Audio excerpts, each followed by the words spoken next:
aimer. Et à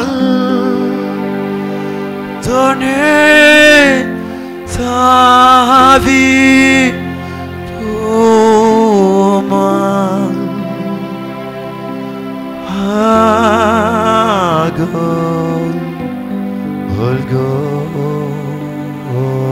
Seigneur Jésus-Christ, Dieu Tout-Puissant, toi le Créateur des cieux et de la terre, tu es le premier-né d'entre les morts, le commencement de la création de Dieu.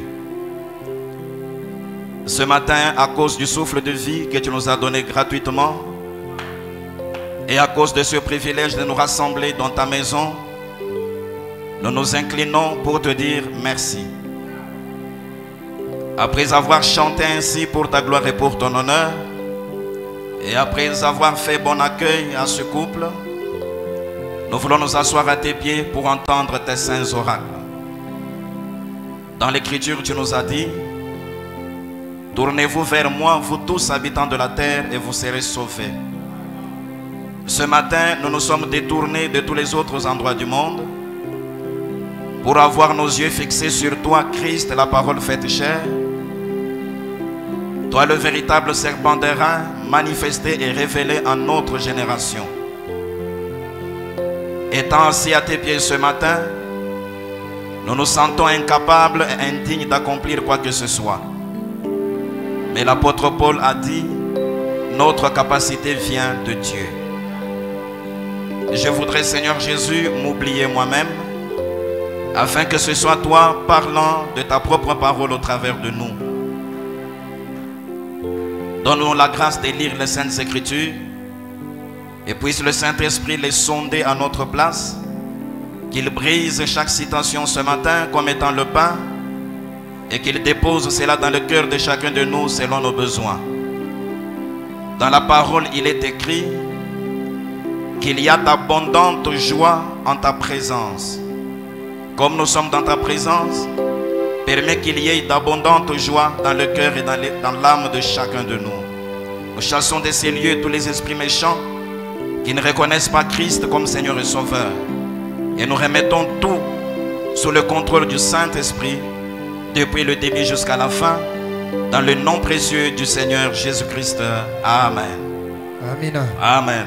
Amina. Une fois de plus, nous vous saluons dans le précieux nom du Seigneur Jésus-Christ. Mara tena tunawasalimu katika jina la damani ya Bwana Yesu Kristo. Et encore une fois, nous sommes dans la joie de nous rassembler dans la maison du Seigneur ce matin. Mara tena tumefurahi kutanika nyumbani mwa Bwana ya asubuhi. Nous avons apprécié vivement les 3 dernières semaines Tunafurahi kabisa na mawiki tatu ilizopita que nous avons passé en ces lieux sous le ministère des bandes. yenye tunapitisha pa nafasi chini ya huduma la kanda, Et nous croyons que tous ces messages du prophète que nous avons écoutés directement na tunaamini kwamba hii ujumbe yote ya nabii yenye tunasikia ont été porteurs d'une grande bénédiction pour chacun de nous. zilituletea mafanikio kwa kila mmoja, Parce que cela est aussi la volonté parfaite du Seigneur. kwa sababu hiyo nayo ni penzi kamili la Bwana. Et quand nous avons terminé le vendredi, je l'avais déjà annoncé, Wakati tulipomaliza Ijumaa nalikuwa nishaisema que ce matin, le ministère quintuple devait aussi reprendre. hii asubuhi huduma la tano ingepaswa kuanza. Mais en ce qui me concerne, je n'ai pas encore repris totalement le service de la prédication. Kwa ile kona nyangalia mimi sijawahi kurudia mkazi ya mahubiri. Je vais les reprendre d'ici quelques jours.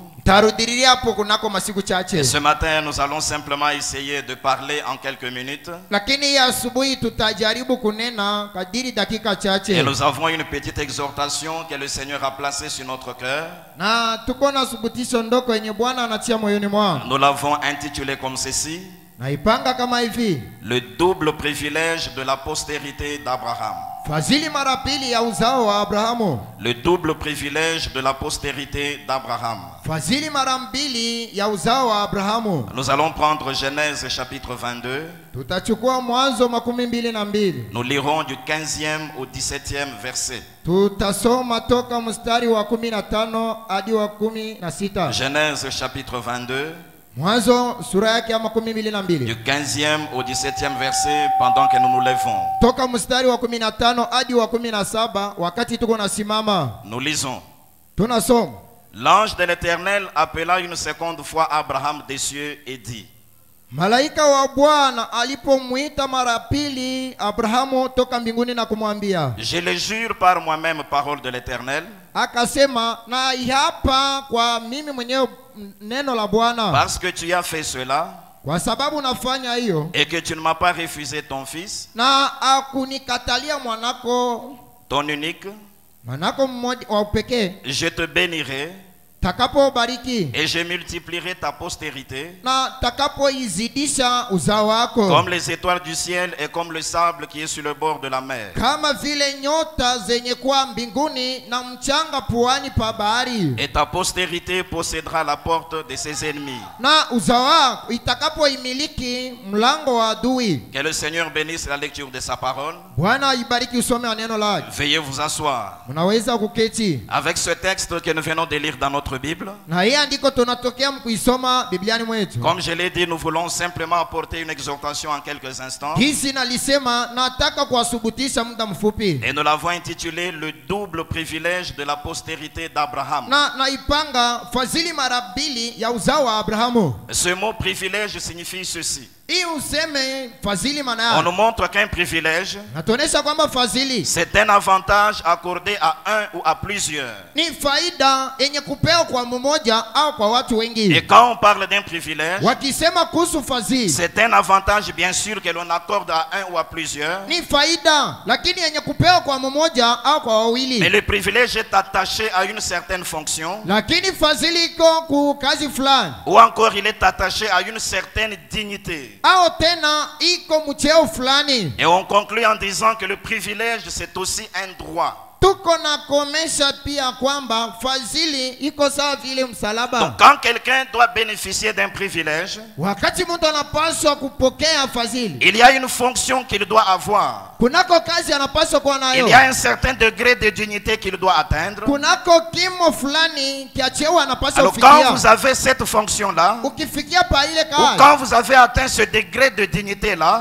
au kama ulishafikia mwa ile c'est cheo, alors que l'avantage qui est prévu vous est accordé. ndiko fadhili yenyewe inakuchungiwa, inakupewa. N'oubliez pas ce matin que nous parlons du double privilège de la postérité d'Abraham. Usisahau, hii asubuhi tuko nasema kuhusu fadhili mara pili ya uzao wa Abrahamu. Ce texte que nous venons de lire dans notre Bible, Hii andiko tunatokea mkusoma je crois que Biblia. c'est une histoire que tous les croyants ou lecteurs de la Bible connaissent. Naamini ni historia ya msomaji wote na mwamini wote wa neno iko nasoma. Et c'est un épisode de la vie du père Abraham. Ni kipindi cha maisha cha baba yetu Abrahamu. D'après la connaissance de la Bible que nous avons, Kufuatana na ujuzi wa Biblia tunayo, nous connaissons comment Abraham était au départ dans la maison de son père. tunajua namna gani Abrahamu alikuwa nyumbani mwa babake. Il était un être humain tout à fait ordinaire. Alikuwa mwanadamu wa Et kawaida. la Bible enseigne que là, il adorait les autres dieux comme les autres. Biblia inatufundisha kwamba nyumbani mwa babake alikuwa na waabudu wa Mungu wengine kama watu Mais wengine. comme Dieu l'avait prédestiné pour un certain travail, Lakini gisi Mungu alikuwa alisha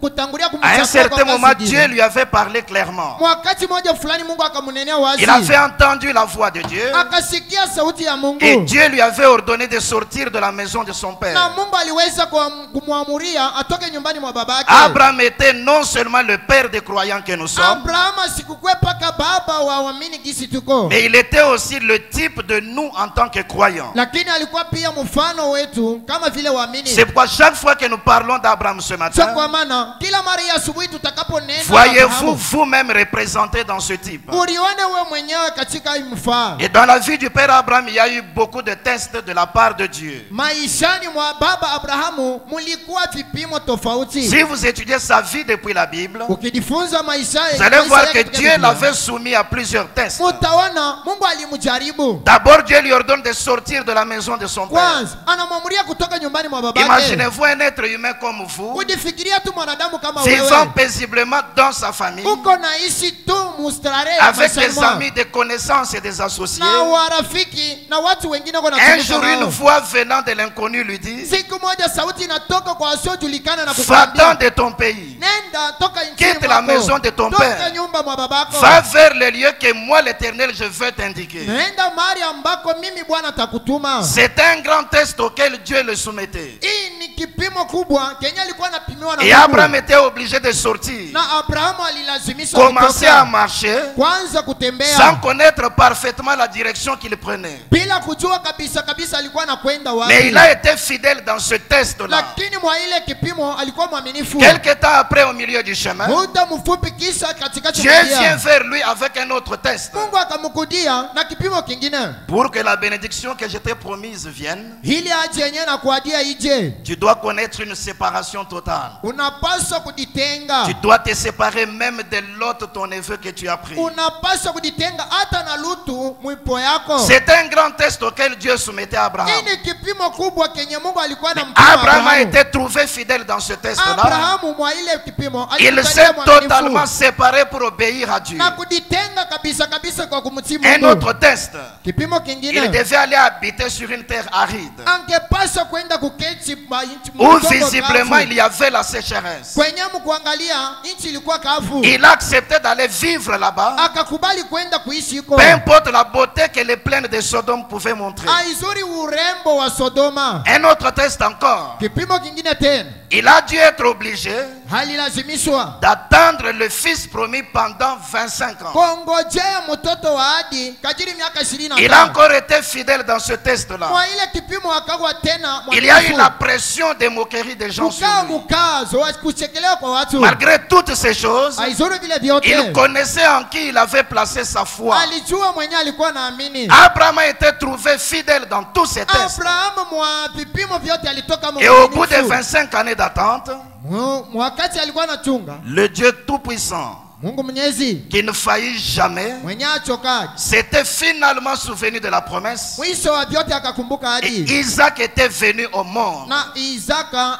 C'est là akazalika. que j'aimerais vous encourager ce matin. Ndiko nataka kuwapatia Il moyo. est vrai que nous étions dans le monde comme les autres. Ni ukweli tulikuwa duniani kama watu wengine. La voix de Dieu qui est William Branham est venue vers nous. Sauti ya Mungu iliyo William Branham Et cette ikatukudia. voix nous a appelés à sortir. Na hii sauti ikatuita Nous tutoka. avons quitté les organisations. Tunatoka madhehebu. Dieu nous a exigé de nous séparer de l'incrédulité. Mungu anatulazimisha tujitenga na kutokuamini. Nous avons abandonné les mauvaises associations. Tuliacha kutumika fasi mbaya mbaya. Nous na avons watu. accepté de vivre dans cette Palestine. Tulikubali kuishi mwa hii Parce que Palestine. notre Palestine, c'est le message de l'heure. Kwa sababu Palestine yetu ni ujumbe wa Et wakati. dans le message, la vie n'est pas facile. Na mujumbe maisha si nyepesi. Il y a des choses que font ceux qui sont dans le monde, Kunako vitu watu wenye kwa dunia wako mais nafanya. pour lesquels nous avons des interdictions strictes. Bienye banatukataza kufanya. Nous avons accepté de vivre dans ces conditions. Tunakubali kuishi mwila namna. Et tout celui qui veut voir Dieu Yoyote anataka kumuona Mungu. accomplir ses promesses dans sa vie Kutimiza maadi zake doit maishani être mwake. trouvé fidèle comme Abraham en toutes choses. Anapaswa kuwa mwaminifu mkila jambo kama Et ce Abrahamu. matin, peu importe ce que vous avez, Hii asubuhi haizuru kenyewe. peu importe le temps que la promesse de Dieu a pris, Haizuru wakati yenyewe aji ya Mungu inachukua. le Dieu de William Branham, c'est un Dieu fidèle. Mungu wa William Branham ni Mungu mwaminifu. Peu importe le temps que cela peut prendre, Haizuru wakati inaweza kubeba. si tu es fortifié par la foi Kama unachiliwa nguvu kwa et que imani tu continues à placer ta confiance en lui, na unaendelea kumtumainia, il finira par accomplir sa promesse. ataishia paka kutimiza ahadi Et ceux yake. qui se moquaient de toi Na wenyewe walikuwa vont wanakuchekelea. ce jour-là manquer de sujets de moquerie. Ile siku atakosa Je kukucheka. peux me représenter Abraham en cette période-là. Naweza kujifikiria Abrahamu mwa ile Il y avait kipindi. les gens qui se moquaient de lui. Kulikuwa watu walikuwa Mais wanamchekelea. quand Isaac était finalement venu au monde, Wakati Isaka alizalikwa, tous les incrédules pouvaient avoir leur bouche fermée. watu kuamini wote wangeweza kunyamaza. Parce que le Dieu qui avait fait la promesse Kwa sababu Mungu mwenye alifanya avait finalement tenu sa promesse. mwisho wa vyote alifanya Et ahadi le yake. fils tant attendu était venu. Na mwana mwenye alisubiriwa Abraham muda mrefu pouvait se akaja. réjouir dans sa maison. Abrahamu angefurahi nyumbani mwao. Peut-être qu'il avait organisé un festin. Saa zingine alitengeneza karamu. Parce que Dieu avait finalement honoré sa foi. Kwa sababu Mungu aliheshimu imani Mais yake. remarquons une chose ce matin. Tazameni kitu moja hapa hii Lorsque asubuhi. l'enfant a grandi, wakati mtoto alikomala et qu'il a atteint l'âge de 12 ou 13 ans, na kutimiza umri ya miaka 12 au le 13, même Dieu qui le lui avait donné revient. Mungu mmoja mwenye alimpatia mtoto Il dit, anarudia. Abraham, Abraham. Anasema Abraham, Abraham Abraham. lui dit, me voici. Abraham anasema mimi ni hapa. Prends maintenant ton fils. Chukua sasa mwanako C'est lui que tu aimes. mwenye unapenda. Ton unique. Dieu est précis quand il parle. Mtoto wako wa upekee. Mungu eko wazi wakati yako Prends nasema. maintenant ton fils. Chukua sasa mwanako. C'est lui que tu aimes. Yule mwenye unapenda. Ton unique. Wa upekee. Va sur la montagne que je vais t'indiquer. Nenda mlimani kwenye Et tu nitakuonesha. vas me l'offrir en holocauste. Utanitoea yeye kama zabibu. Remarquez qu'Abraham n'a pas réfléchi comme un être humain. Tazameni, Abraham hakufikiria kama mwanadamu. Parce que s'il était un homme Kwa sababu kama qui alikuwa réfléchissait mwanadamu, comme les autres humains, angeweza kufikiria il kama n'aurait mwanadamu. pas dû prendre son fils et se rendre à la montagne. Asingechukua mwanake na kwenda mlimani. Parce que Dieu avait parlé de cet enfant. Kwa sababu Mungu alisema kuhusu Et mtoto. Dieu avait promis de faire de lui père des nations Mungu akaajia kumfanya kuwa baba wa à mataifa. partir de ce garçon du nom d'Isaac. Tokea mvulana wa mjina ya Mais Isaka. comment l'enfant est en train de grandir? Asa ni namna kani mtoto iko na Il komala. commence à aller vers l'âge de la maturité. Anaanza kukomala. C'est le seul que j'ai d'après la promesse. Ni mmoja niko naye kufatana na hayo. Dieu me demande maintenant de le lui offrir en holocauste. Sasa Mungu ananiomba nimtolea yeye kama zabihu. Comment cette parole Namna kani neno qui a annoncé que j'allais être père des nations va s'accomplir? yenye ilisema takuwa baba wa mataifa Quelquefois, Sasa zingine il faut simplement être sûr que c'est la parole de Dieu. tafadhali kuwa na ujasiri ya kwamba Si ni vous neno la êtes Mungu. sûr que ceci vient de Dieu, Kama unakuwa na ujasiri ya kwamba inatoka kwa avancez Mungu, même si rien vous ne comprenez. songa mbele hata kama uelewe chochote. Même quand c'est très sombre, Hata kama ni giza. Dieu sait ce qu'il fait Mungu anajua kenyeko na et lui-même sait comment pourvoir. Yeye mwenyewe anajua namna Abraham kutayarisha. a pris le fils jusqu'à la montagne. Abraham akachukua mwana hadi mlimani. Il a apprêté l'autel, le fils a vu. Akatayarisha mazababu. J'aime beaucoup cette scène. Napenda sana hii kazi. Isaac regarde son père en face. Isaka akamtazama babake. Il lui dit, Père, Anamwambia baba, voici le bois, miti iko hapa. voici le feu. Angalia moto. Où est l'agneau du Sasa sacrifice? mwana kondoo wa zabihu iko J'aime hapa. la réponse d'Abraham. Napenda jibu ya Abrahamu. Dieu Mungu pourvoira lui-même atakapotayarisha de l'agneau mwenyewe du sacrifice. na mwana kondoo wa Fais zabihu. ce que tu peux. Fanya kenye Par unaweza. obéissance à la parole de Dieu, Kwa utifu kuneno la Mungu. Dieu s'occupera du reste. Mungu atakaposulukia mabaya. Il est tellement grand que nous ne pouvons pas le Yeye comprendre. ni mkubwa kabisa, hatuwezi kumwelewa. Il se pourvoira lui-même de la reste. Atakapojitayarisha yeye mwenyewe. Mais il a attendu. Lakini akachunga. Il n'a pas vu cette pourvoyance. Akaona asikuona kule Il prend le kutayarisha. couteau pour trancher la gorge de son fils. Anachukua kisu juu ya kuchinja mwanake. Après, bien sûr, l'avoir lié, placé sur l'autel. Kisha yeye kumunaswa na kumtia hapa madhabahu. Alors qu'il allait enfoncer le couteau Sasa wakati alikuwa anakaribisha dans kisu la kwa gorge de kuchoma son propre fils, msingo ya mwanake c'est binafsi. là que Dieu est intervenu une seconde fois. Ndiko Mungu akaje mara ya pili. Il a prononcé ces paroles que nous avons lues. Akatamka yale maneno tunaisoma. Abraham, Abraham. Abrahamu. Dieu lui montre maintenant le bélier. Mungu anamuonesha sasa bebero. Abraham est allé prendre le bélier. Abrahamu akakwenda kuchukua Il bebero a offert en holocauste na kutoa kama zabihu à la place de son fils Isaac. fasi ya mwanake Isaka. Quand il finit, Wakati anaisha, Dieu intervient une seconde fois. Mungu anakuja mara tena. Il dit maintenant, Nasema sasa, comme tu as fait cela, gisi unafanya je hivyo. t'ai donné beaucoup de tests. Nalikupima Depuis ma première rencontre avec toi, tokea kukutana kwangu na tu wewe as hapa. obéi jusqu'à attendre la naissance de l'enfant. Ukakuwa mutifu hadi kongoya Mais kuzalisha je kwa t'ai mtoto. trouvé fidèle. Lakini nakuona mwaminifu. Même dans ce dernier test, Hata mwa hii kipimo kia mwisho. alors je dois accorder la bénédiction que j'avais promise. Sasa napaswa kukupatia mafanikio yenyewe nilikuwa. Quelle est d'abord la leçon que nous tirons de ceci? Kwanza tuko najifunza nini La hapa? parole de Dieu enseigne ceci. Neno la Mungu iko nafundisha hivi. Tout fils qui vient à Dieu Mwana wote akujaye kwa Mungu doit premièrement être tenté et éprouvé. anapaswa kupimwa na kujaribiwa. La vie chrétienne n'est pas un lit fleuri des anges. Maisha ya Kikristo si kitanda kya maua. Dès que vous reconnaissez l'appel de Dieu Vile mnajua et que vous venez dans la véritable parole de l'heure, Kuiwa wito wa Mungu na kukujia neno la Dès wakati, que Dieu vous appelle vers sa parole, mara tu Mungu anakuita kwa neno lake, les tests et les épreuves commencent. vipimo na majaribu Et vinaanza. Abraham a été notre modèle. Na Abraham alikuwa mfano Dieu wetu. veut que nous soyons trouvés fidèles dans les épreuves. Mungu anataka tuwe waaminifu mwa Mais majaribu. ces épreuves vont se succéder Yale majaribu zitafuatana jusqu'à ce qu'on appelle le dernier test. mpaka na pale bataita kipimo kia mwisho. Et d'après le modèle d'Abraham, Kufuatana na mfano wa Abraham, le dernier test kipimo kia mwisho semble être plus difficile à supporter que tous les précédents. imeonekana kigumu kukivumilia kuliko hivi vya kwanza. Si Dieu vous trouve fidèle jusque dans le dernier test, Kama Mungu anakuona mwaminifu mpaka mkipimo cha mwisho, c'est là qu'il va accomplir la promesse qu'il vous a faite. ndiko atatimiza ahadi yenye Dans alikufanyia. le sermon possédant les portes de l'ennemi, Katika mahubiri kuimiliki mlango wa madui, prêché le 8 novembre ni kuhubiriwa tarehe 8 59, mwaka 59 point 9 et 10, haya ya 9 na 10. le prophète dit ceci.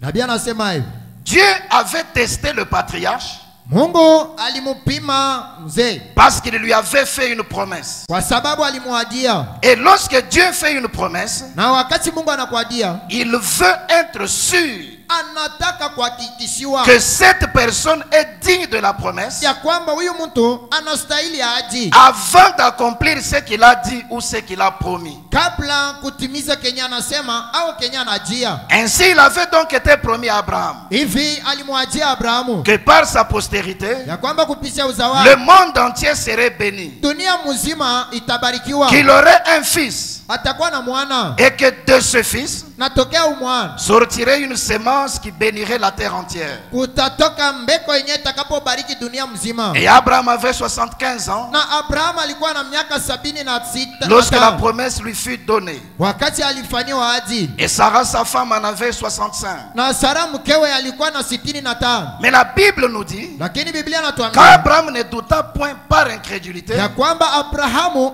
akushakia kupitia au kutokuamini sujet de la promesse de Dieu, kwa ajili ya ahadi ya Mungu, mais qu'il fut fortifié, lakini akatiliwa nguvu donnant la louange à Dieu. kusifu Mungu. Et Dieu l'avait testé maintes et maintes fois. Na Mungu alimupima mara nyingi, Mais voici lakini tazameni, qu'il en était arrivé au test final avant la bénédiction. tazameni, kabla kufanikiwa alifika kipimo cha mwisho, Testé maintes et maintes fois, kupimwa mara nyingi, mais avant la bénédiction, lakini kabla ahadi, il arrive au dernier test. kabla baraka, anafika kipimo Il cha arrive mwisho, au test final. anafika kipimo cha mwisho. Je ne sais pas ce matin la promesse que Dieu veut accomplir dans Mimi ta vie. sijua hii asubuhi ahadi yenye Mungu anataka Mais kutimiza en maisha tant que mwao, fils et fille de Dieu, lakini kama wana na wabinti nous wa avons Mungu, la certitude dans notre cœur tuna ujaziri mioyoni mwetu que chaque promesse dans le livre est mienne. ya kwamba kila ahadi Bibliani ni Et yao. si vous croyez dans les promesses de Dieu, Ukiamini maahadi ya Mungu, Dieu ne peut jamais manquer de les accomplir pour Mungu vous. hatakosa kuitimiza juu yako. Avant cette grande bénédiction, Kabla hii mafanikio comme kubwa, Dieu vous a fait la promesse, hisi Mungu anakuadia, rappelez-vous, il va vous tester. kumbukeni, Et atakufanyia, avant la manifestation de la promesse, atakupima kabla kutimilika kwa ahadi. bien que vous aurez eu beaucoup de tests, Hata vile utapimwa mara nyingi, vous en arriverez au test final.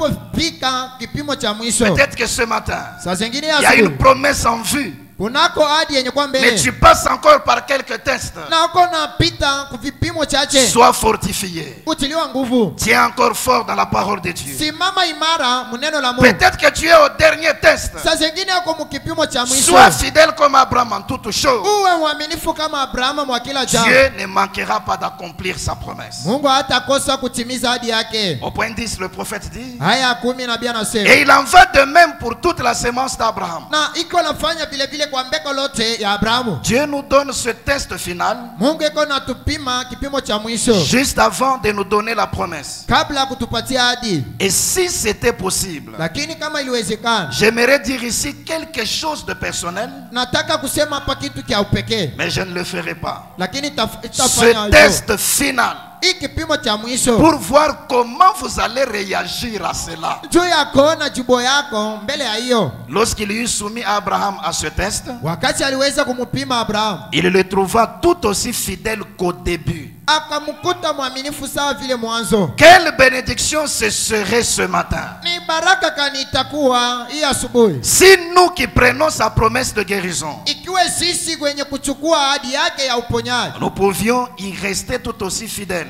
tungeweza kubaki waaminifu. Que lorsque nous nous sommes tenus ici et l'avons accepté, Wakati tulisimama hapa na kuikubali, quoi que le médecin dise, hata vile wanganga que watasema, nous y restions tout aussi fidèles. tupate kubaki waaminifu. Dieu nous teste parce qu'il nous a fait la promesse. Mungu yuko anatupima kwa sababu anatufanyia Et ahadi, il veut que nous soyons fidèles malgré les tests. na anataka aizuru kipimo tuwe waaminifu. Mais avant que la bénédiction n'arrive, Lakini kabla mafanikio Dieu nous kufika, donnera le test final Mungu atakapotupima mara ya pour mwisho voir comment nous allons réagir. juu ya kuona jibu yetu. Si vous rebroussez chemin Ukikataa kurudia et nyuma que vous devenez incrédule ou impatient, na uwe wasio uvumilivu na mtokwamini, Dieu comprend alors que vous n'étiez pas digne de la promesse Mungu ataelewa kwamba kustahili ahadi, et par conséquent il ne va plus l'accomplir pour vous. na kwa hivyo hata itimiza juu yao. Mais si nous pouvons être trouvés fidèles Lakini kama tunaweza kuwa waaminifu jusqu'à ce test final comme Abraham, mpaka mwa kipimo kya mwisho kama la Abrahamu, promesse de Dieu s'accomplira. ahadi ya Mungu La itakapotimilika, bénédiction de Dieu se manifestera. baraka ya Mungu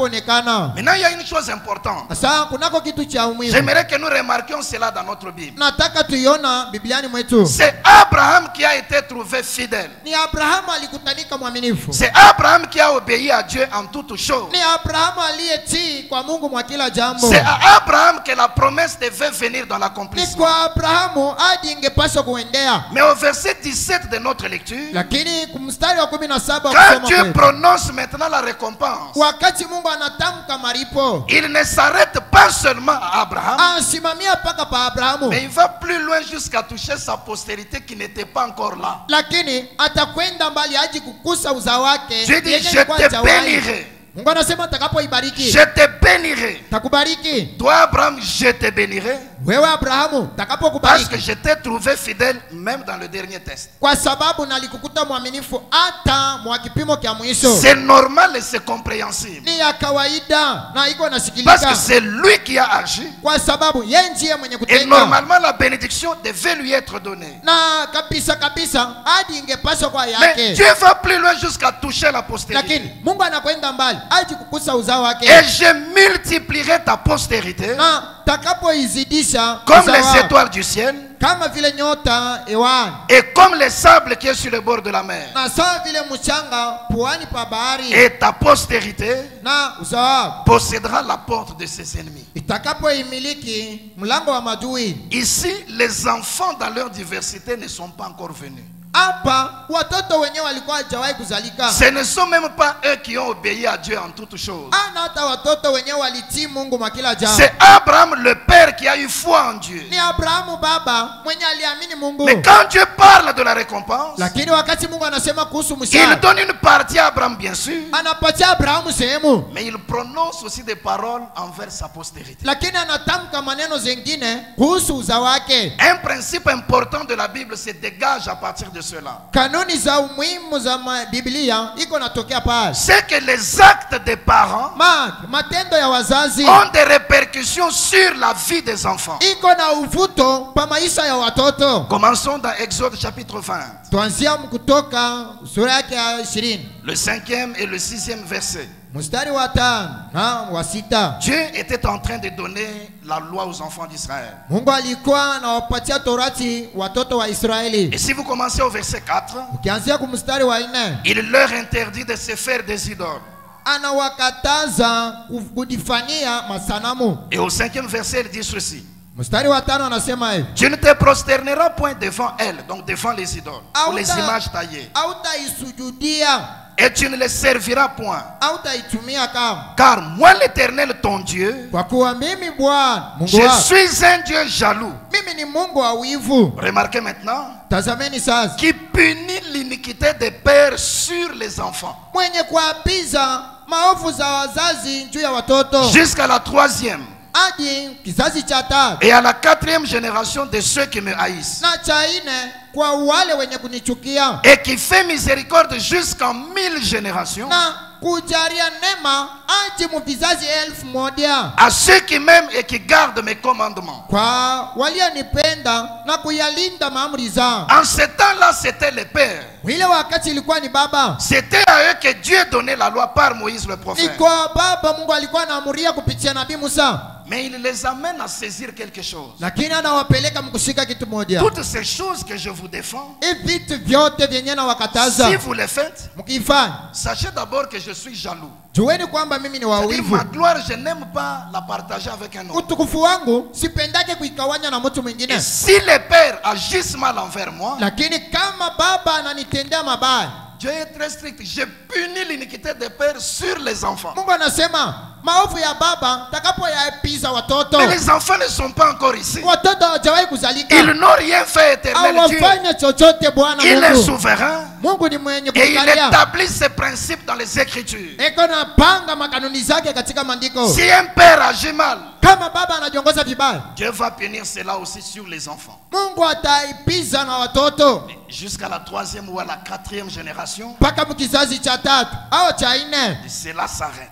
Ile inasimama. Mais quand un père a bien agi, Lakini kama baba alifanya vizuri, Dieu va aussi faire miséricorde jusqu'aux enfants. Mungu atafanya neema hadi kwa Mais watoto. quand c'est la miséricorde, Lakini kama ni neema, elle ne s'arrête pas à la 3e ou la 4e génération. haitasimamia pa kizazi cha 3 na cha Elle 4. va jusqu'à la 1000e génération. Itakwenda hadi mkizazi cha 1000. La miséricorde de Dieu Neema ya Mungu est plus puissante, iko ya est uwezo, plus grande que sa colère. iko kubwa kuliko hasira Et yake. le principe, Lakini kanuni c'est que les actes des parents ni kwamba matendo za ont wazazi des répercussions sur la vie des enfants. iko na uvuto juu ya maisha ya watoto. Cette réalité nous amène à saisir deux choses. Hii ukweli inatupeleka mkuelewa vitu viwili. La première chose, Kitu cha kwanza c'est que nous devons prendre conscience, mes frères. ni kwamba tunapaswa kuwa na dhamini. Mes frères et sœurs, nous devons prendre conscience. Tuko na dada, tunapaswa kuwa na dhamini. Tous les actes que nous posons aujourd'hui, Matendo zote tuko nafanya d'après leo ce principe de la parole, kufuatana na hii kanuni za neno, ils auront des répercussions sur la vie de nos enfants. itakuwa na uvuto njoo ya maisha ya watoto wetu. Quel genre de personnes devrions-nous être?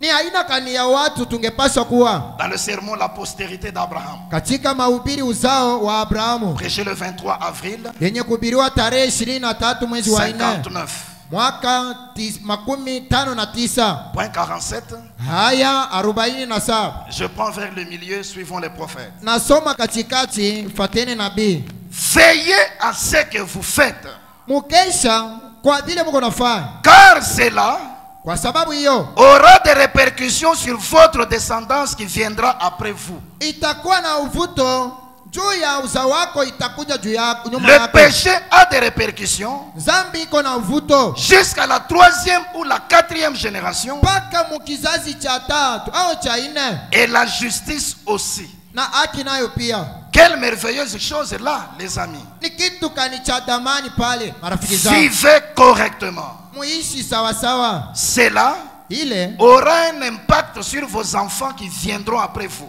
itakuwa na uvuto juu ya watoto wenyewe watazalikwa kwako. Continuez toujours à vivre correctement, Endelea mpaka kuishi sawa, à agir correctement, kutenda sawa, à vous séparer des choses du monde kujitenga na vitu vya dunia, et vivez pieusement na uishi mutawa pour Jésus-Christ dans le monde présent. juu ya Yesu Kristo katika karne ya sasa. Avons-nous saisi le conseil du prophète? Eti munasikia shauri ya nabii, Vivons correctement. tuishi sawa, Veillons à ce que nous faisons, kesha kwa vile tuko parce nafanya, que cela aura des répercussions sur les enfants qui viendront. kwa sababu itakuwa na uvuto juu ya watoto. La deuxième chose que nous devons saisir, Kitu cha pili tunapaswa c'est kushika qu'alors dans nos vies, ni kwamba maishani mwetu il y a des choses mnamo vitu qui ne sont pas tributaires de nos propres actes, vyenyewe havitokea kwa matendo zetu, mais des choses qui sont des conséquences lakini vitu vyenye kwa matukio mabaya, des actes qu'avaient posés nos parents ou nos ancêtres avant nous. matendo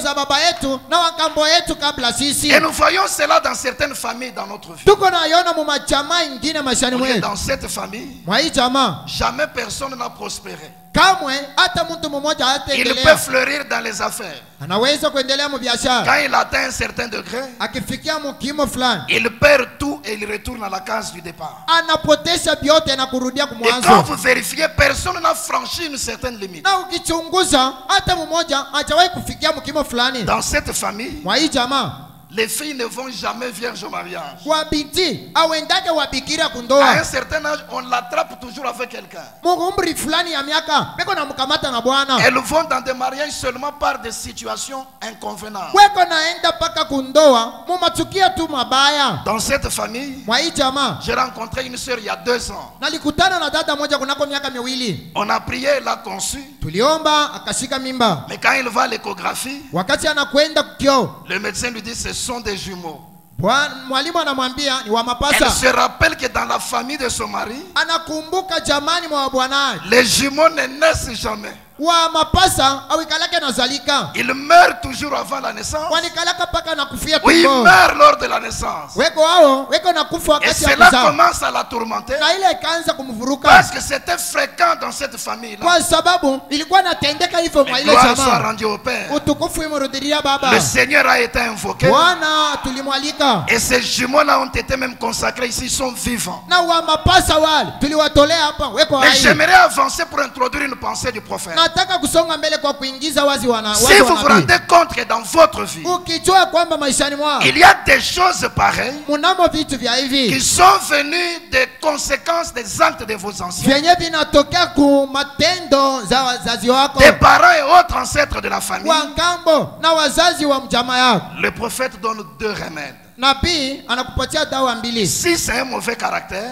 Kama ni tabia mbaya, il dit venez les déposer à l'autel dans la prière. anasema jo uitie hapo kumimbari, Venez prier, jo uombe, le Seigneur va vous délivrer de cela. Bwana atakufungua. Kwa hiyo Il va plus loin, il dit anakwenda mbali na kusema naissez de nouveau. zalikwa upya, Parce que la nouvelle naissance kwa sababu zalikwa upya vous sort de cette famille-là. iko na kutosha mwa ile Elle jamaa vous introduit dans une autre famille. na iko na kuingisha mwa jamaa Elle ingine, vous donne un autre parent iko na kupatia wazazi qui est wengine le Seigneur Jésus-Christ, aliye Bwana Yesu qui est Kristo, la parole révélée. aliye neno ina Et kujifunuliwa. par conséquent, Na kwa hivi les choses de l'ancienne famille vitu vya jamaa ya kale n'auront plus de l'impact sur votre vie. haitakuwa na uvuto kwa maisha yako. C'est clair, n'est-ce pas? Ni wazi, sivyo? Très bien.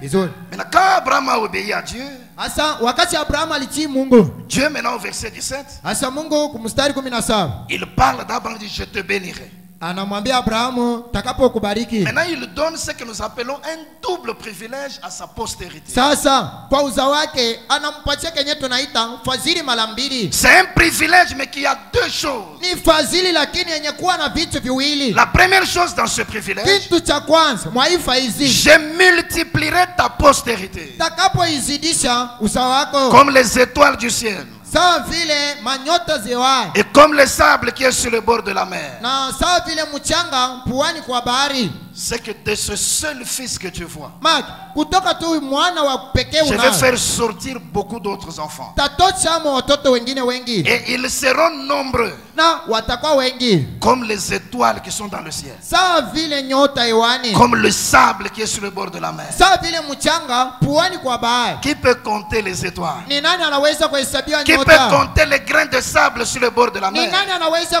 kuhesabu mambeko za mchanga Ils puani kwa sont bahari? innombrables. Ziko nyingi.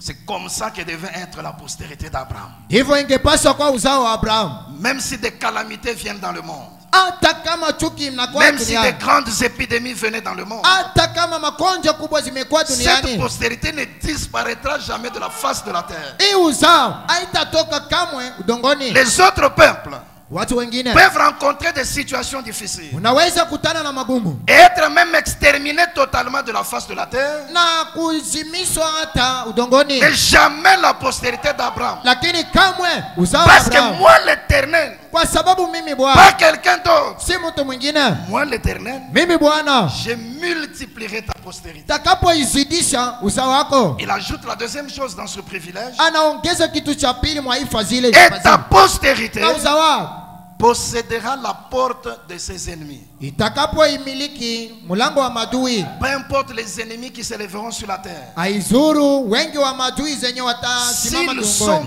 ta postérité, kama ni uzao wako, s'ils atteignent cette fonction d'être ta postérité, kama wanafikia hii kazi ya kuwa uzao wako, s'ils ont cette dignité d'être ta postérité, kama weko na heshima ya kuwa uzao wako, alors ils posséderont la porte de ses ennemis. pale watakapoimiliki mlango wa Les maadui. autres nations peuvent aussi avoir des ennemis. Mataifa zingine zinaweza kuwa na wadui. Les autres peuples peuvent perdre dans la bataille. Watu wengine wanaweza kushindwa muvita, Mais jamais la postérité d'Abraham. lakini kamwe uzao wa Abrahamu. C'est ce que j'appelle le double privilège. Cho kenye naita fadhili mara mbili. Premièrement, d'être multiplié, Kwanza kuzidishwa, d'être nombreux, kuwa nyingi. et deuxièmement, Cha pili, d'être victorieux sur la porte des ennemis. kuwa washindani kumlango wa madui. C'est que la sémence d'Abraham, Mbeko ya Abrahamu, la postérité d'Abraham, uzao wa Abrahamu devait constituer un peuple heureux sur la terre. ingepaswa kutunga umma la watu wenye heri Un duniani, peuple qui ne peut jamais disparaître. umma lenye haiweza kamwe Un kupotea, peuple qui ne peut jamais manquer de se multiplier. taifa yenye haitashindwa kuzidishwa, Un peuple qui ne peut jamais être vaincu totalement.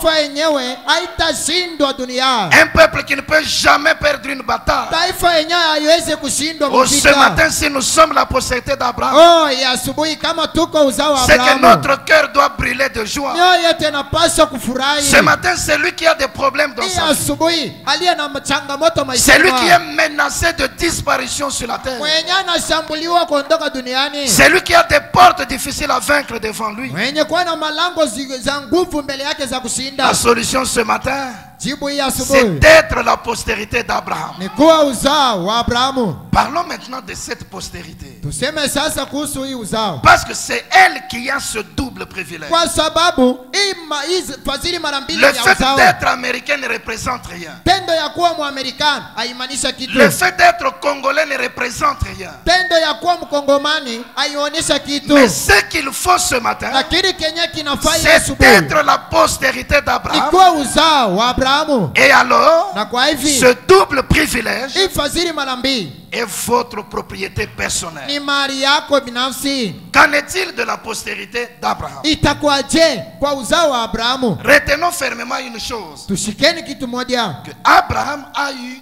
deux postérités. ya kwamba Abrahamu akawe na uzao mbili, Par Isaac, pitia Isaka qui était son fils naturel, mwenye alikuwa mwanake wa mwili, il a eu une postérité naturelle. akawa na uzao wa mwili. Par Christ, Kupitia Kristo qui était son fils de la foi, mwenye alikuwa mtoto wake wa il mwimani, a eu une postérité spirituelle. akawa na uzao wa kiroho. Dans le sermon Jéhovah Jireh, Katika mahubiri Yehova ile 2 avril yenye kuhubiriwa tarehe 3 mwezi wa 4 64.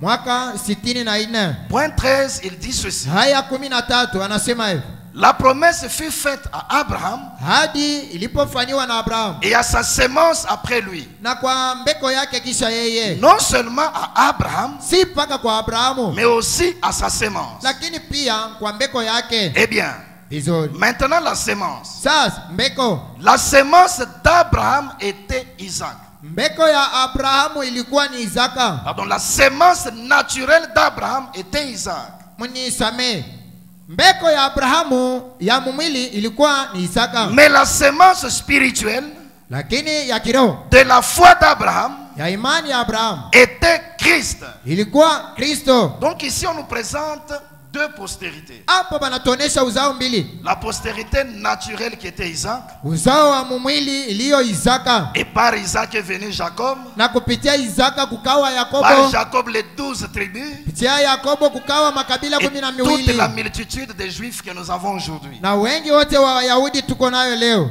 C'était la sémence sur la postérité naturelle. Ilikuwa ni mbeko au uzao mwili. Et on présente aussi Christ Sasa banatuonesha comme Kristo étant la sémence spirituelle de sa foi. kama vile mbeko ya kiroho ya imani yake. Or, quand Dieu a parlé dans la promesse, Wakati Mungu alisema katika ahadi, quand Dieu a donné les privilèges, wakati Mungu aliwapa fadhili, il n'a pas dit je multiplierai tes postérités. akusema tazidisha uzao wako, Il a dit je multiplierai ta postérité. anasema mtakapozidisha uzao wako. Il n'a pas dit tes postérités posséderont la porte de leurs ennemis. Akuseme mauzao wako zitakapoimiliki mlango za Mais il a dit, adui. et ta postérité Lakini anasema lakini uzao wako possédera la porte de ses ennemis. itakapoimiliki mlango wa madui.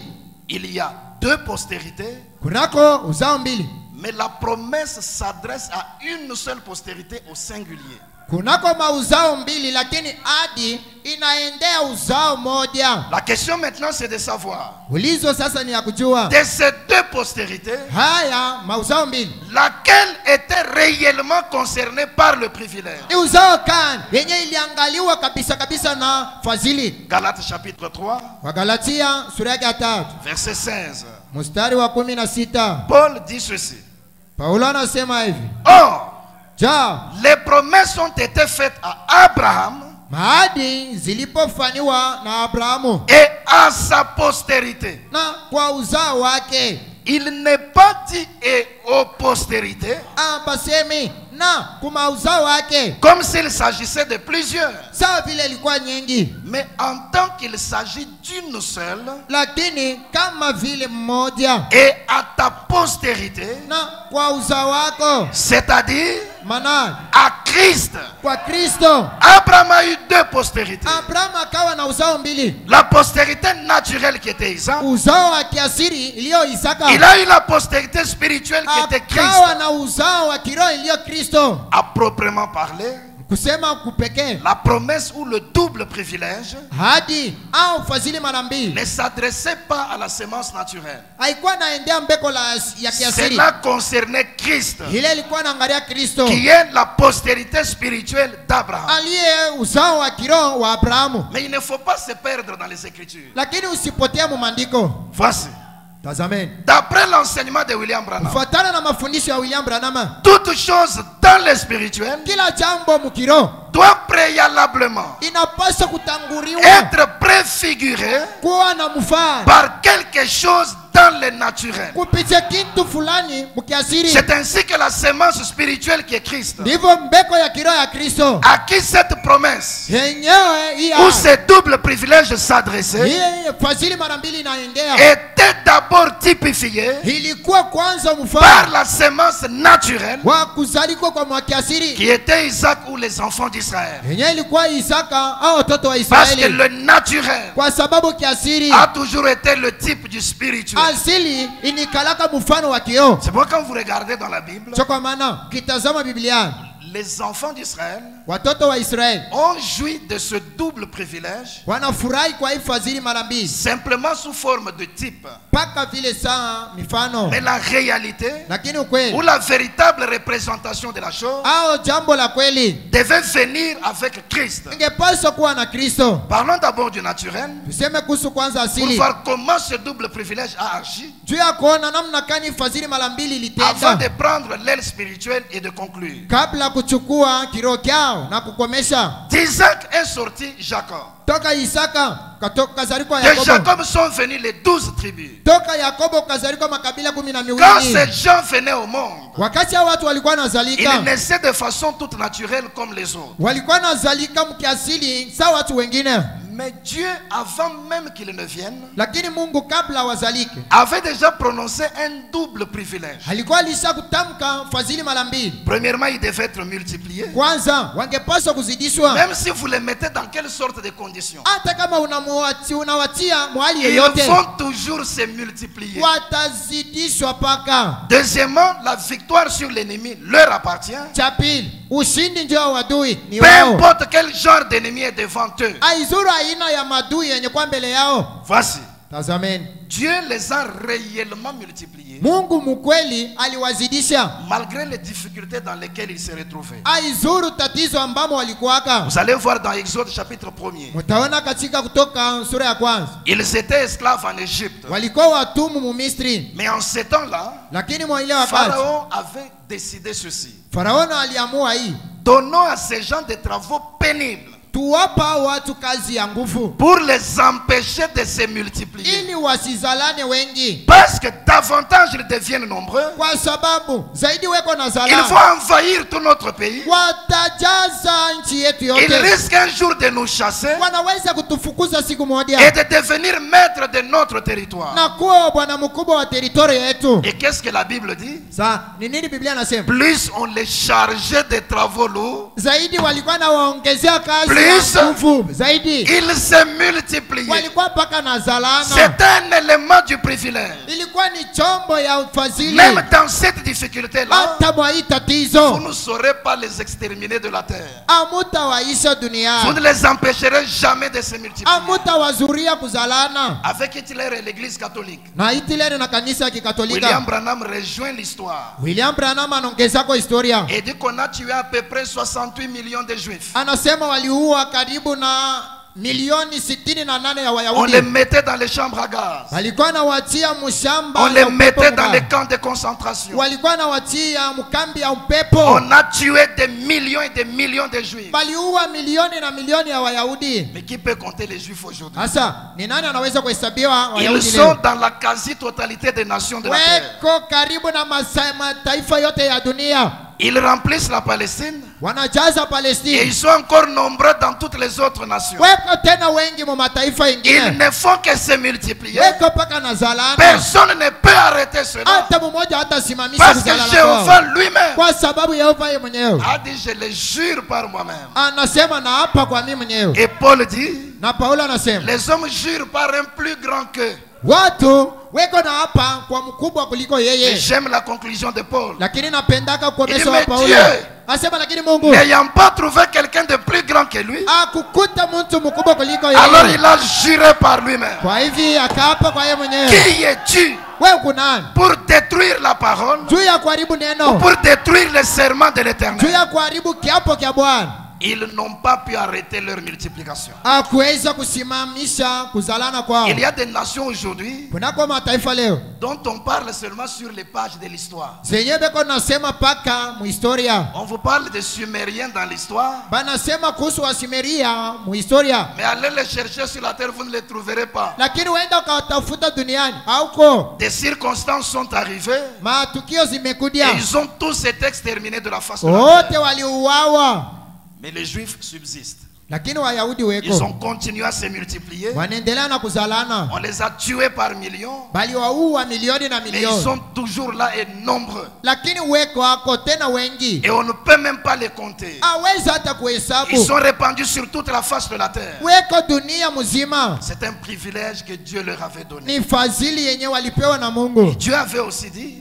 Mungu hapa anataka qu'ils devaient kusema posséder la porte de leurs ennemis. angepaswa kuimiliki mlango ya madui. Peu importe l'ennemi qui s'élève contre eux. Aizuru adui mwenye atasimama Peu kinyume importe nao. combien l'ennemi est puissant. Aizuru mara ngapi adui ni Peu mnyezi. importe combien est dure la porte qui est devant eux. Aizuru mara ngapi mlango yenye kwa mbele yao ni Peu importe mgumu. le test auquel ils sont soumis. Aizuru kipimo ambako iko napitia. S'ils reconnaissent qui ils sont Wakitambua tu wote et qu'ils wana restent fidèles à leur Dieu, na kubaki waaminifu kwa Mungu wao, le privilège va se manifester. fadhili itaonekana. Regardez Joseph dans la Bible. Tazameni Yusufu Biblia, Il se retrouve sur une terre étrangère. anakutanika mudongo wa Il est kigeni, fils d'Israël, wana wa Israeli, mais il se retrouve en Égypte.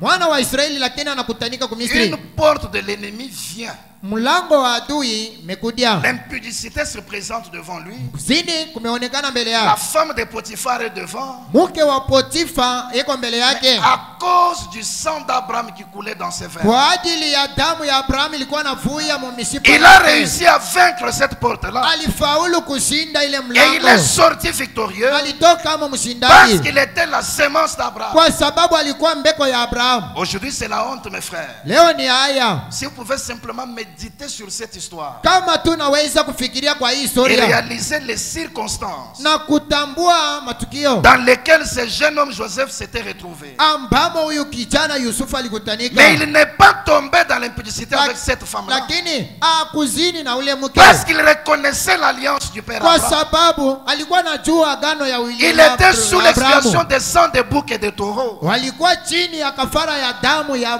beberu na Aujourd'hui, mbuzi. nous, enfants de William Branham, leo sisi wana wa Branham sous la véritable expiation, chini ya kafara ya kweli, sous l'expiation de Dieu personnifié dans la chair, chini ya kafara ya Mungu mwenye kujifanya mwili, vous trouvez quelqu'un qui tombe dans l'impudicité, utakuta mtu anaanguka mkuzini, il s'encourage en disant la chair est faible.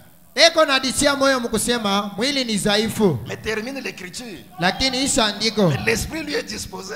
roho iko tayari. Voyez-vous? Unaona, Et si l'esprit lakini kama de roho celui qui a ressuscité Christ d'entre les morts ya ule mwenye alimfufua Kristo toka wafu habite dans votre corps mortel, iko mwili wako wa mauti, il va rendre la vie au corps mortel itapatia mauti et la mwili wa mauti sujettir à la uzima, parole de Dieu. na kuitisha kwa neno la Mungu. Joseph, Yusufu dans ces circonstances-là, katika ile tukio peu importe la porte qui était devant, aizuru mlango yenye ilikuwa mbele yake, il a reconnu qui il était. akatambua kenye Il est alikuwa, resté fidèle dans le test. akabaki mwaminifu Et le kipimo, privilège a produit ses effets. na fadhili katua yale mapato. Moïse arrive devant la mer Rouge. Musa anafika mbele ya bahari Il nyekundu, conduisait un peuple nombreux. alikuwa anaongoza watu wengi, Un obstacle se présente devant. kikwazo kinaonekana mbele. La mer Rouge était comme une porte. Bahari nyekundu ilikuwa kama vile Il mlango, fallait ouvrir la porte ilipendeza kufungua mlango pour continuer vers le pays de la promesse. juu ya kuendelea kuelekea mwinchi ya ahadi. Pendant que les autres pleuraient, lui n'a pas pleuré. Wakati watu wengine walikuwa nalia, ya kulia, Parce qu'il connaissait la puissance du Dieu qu'il a kwa fait. sababu alijua uwezo ya Mungu alikuwa naye, Et il avait une clé dans la main. alikuwa anafungua mkononi, Parce que la porte était devant. kwa sababu mlango ilikuwa Le mbele. petit bâton qu'il avait dans la main, Bakora ndoko yenye alikuwa naye il mkononi l'a utilisé comme une clé. akaitumia kama vile Dieu lui fungulo. dit, étends le bâton sur la mer. Mungu anasema nyosha fimbo barini, Exactement comme vous introduisez la clé dans la serrure, kabisa kabisa, sawa vile kunaingiza funguo la mer mfiri. rouge s'est fendue en deux. Bahari nyekundu ikapasuka mbili. Frère,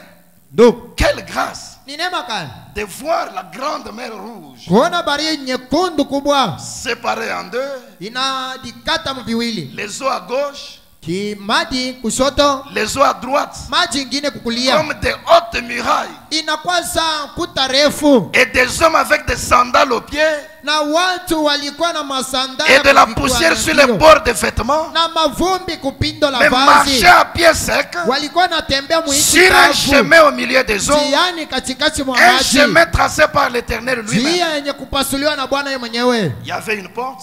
Kulikuwa mlango, Moïse a reconnu qui il était. Musa akajitambua, Il a utilisé une clé. akatumia fungua, Il a ouvert la porte akafungua mlango et il a possédé. na akaimiliki. Je me rappelle un soir, Nakumbuka jioni moja, alors que la guerre faisait rage, wakati vita ilikuwa nanunka, un petit homme chétif du nom de Josué. mtoto mfupi mjina ya Yoshua, Le prophète dit, nabii anasema c'était déjà vers le soir, ilikuwa ni saa ya jioni, vers le coucher du soleil. ilikuwa kulala kwa Et jua. rappelez-vous, nous vivons au temps du soir. Kumbukeni tuko naishi wakati wa Et Dieu jioni, a eu son Josué en ces temps de na la Mungu fin. akawa na Yoshua wake mwenyewe wakati wa Il voit mwisho. qu'Israël commençait à battre ses ennemis. Anaona Israeli akaanza Mais le kupigwa, soleil se hâtait d'aller se coucher. lakini jua ilikuwa na Il kwenda réalise kulala. que s'il laisse le soleil se coucher, Anatambua ni kiache tu jua kulala, dans les ténèbres de la nuit, mungiza za usiku les ennemis vont se réorganiser. maadui watalitengeneza Alors le mapema. matin, il sera difficile de vaincre. Pale vitatukuia nguvu kushinda. Il reconnaît qu'il était la postérité d'Abraham. Akatambua Kenya alikuwa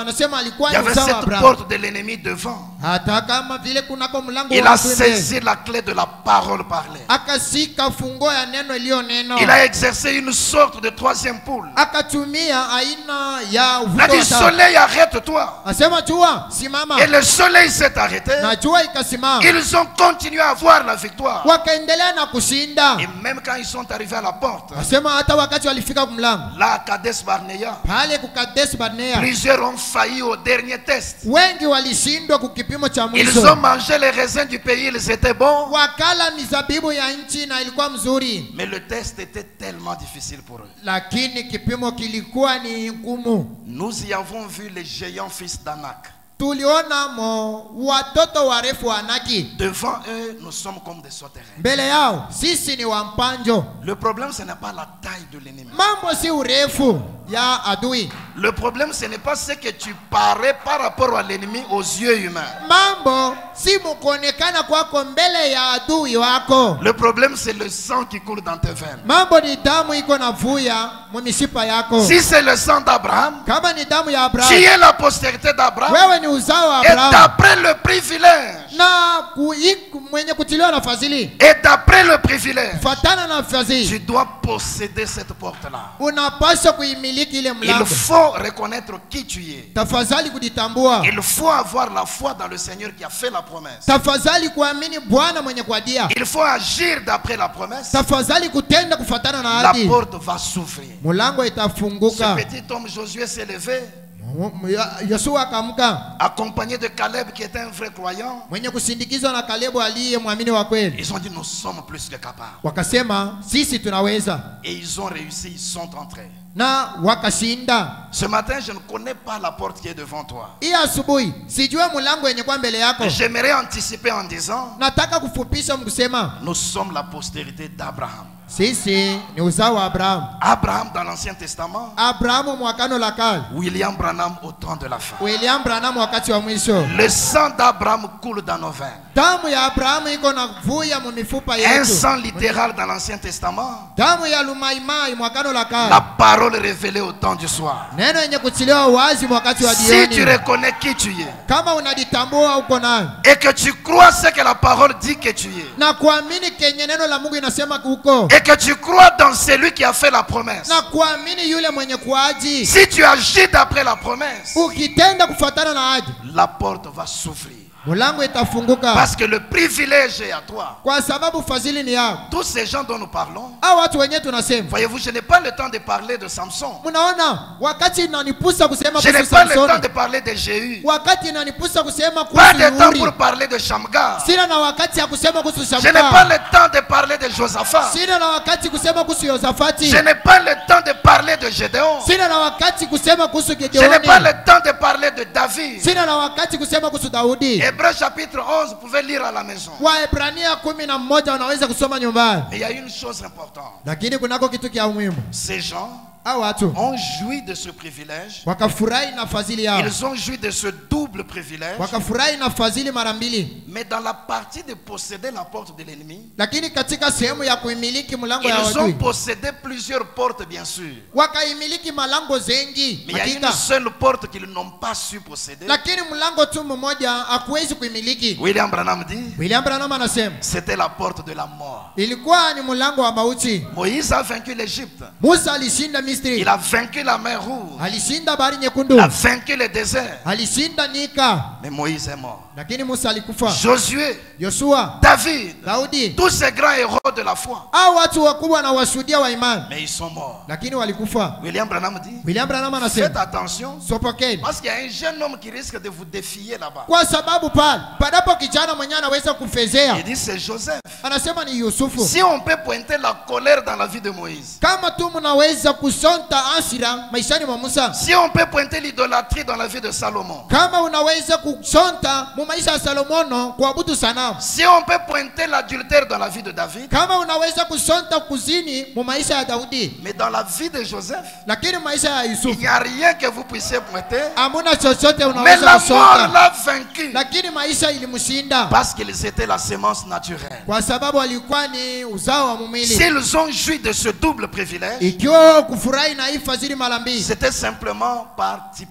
ilikuwa ni kwa njia ya Mais mfumbo, la vraie sémence, lakini mbeko ya kweli, c'était Christ qui devait venir. Il n'est pas un homme de chair. Kristo si mtu wa minofu. Christ, c'est le Logos Kristo ni logosi qui était sorti du Père. aliyetoka muubaba, La parole originelle du neno la commencement. kumwanzo, Et quand le temps fixé par Dieu était arrivé, na wakati yenye kutayarishwa na Mungu, wakati la ilifika, parole du commencement, neno la kumwanzo, Christ, la vraie sémence, Kristo mbeko la kweli, s'était fait chair akajifanya mwili dans un homme appelé Jésus-Christ. katika mwili ya mtu aliyeitwa À Yesu cause Kristo. du Christ en Jésus, Kwa ajili ya Kristo ndani mwa Yesu on l'a appelé Jésus-Christ. pakamwita Yesu Kristo, C'est par là qu'il était devenu la postérité d'Abraham. ndiko akawa uzao wa Abrahamu, Et il était comme le grain de blé de Dieu, alikuwa sawa vile mbeko le ya ngano ya privilège Mungu. devait se manifester sur lui. Fadhili ingepaswa kuonekana juu yao. Je multiplierai ta postérité Takapoizidisha uzao wako comme les étoiles du ciel sawa vile nyota hewani, et comme le sable qui est sur les bords de la mer. sawa vile mchanga puani kwa bahari. Et ta postérité Na uzao wako possédera la porte de ses ennemis. utakapoimiliki mlango wa madui. Jésus en tant que postérité d'Abraham, Yesu kama uzao wa Abrahamu il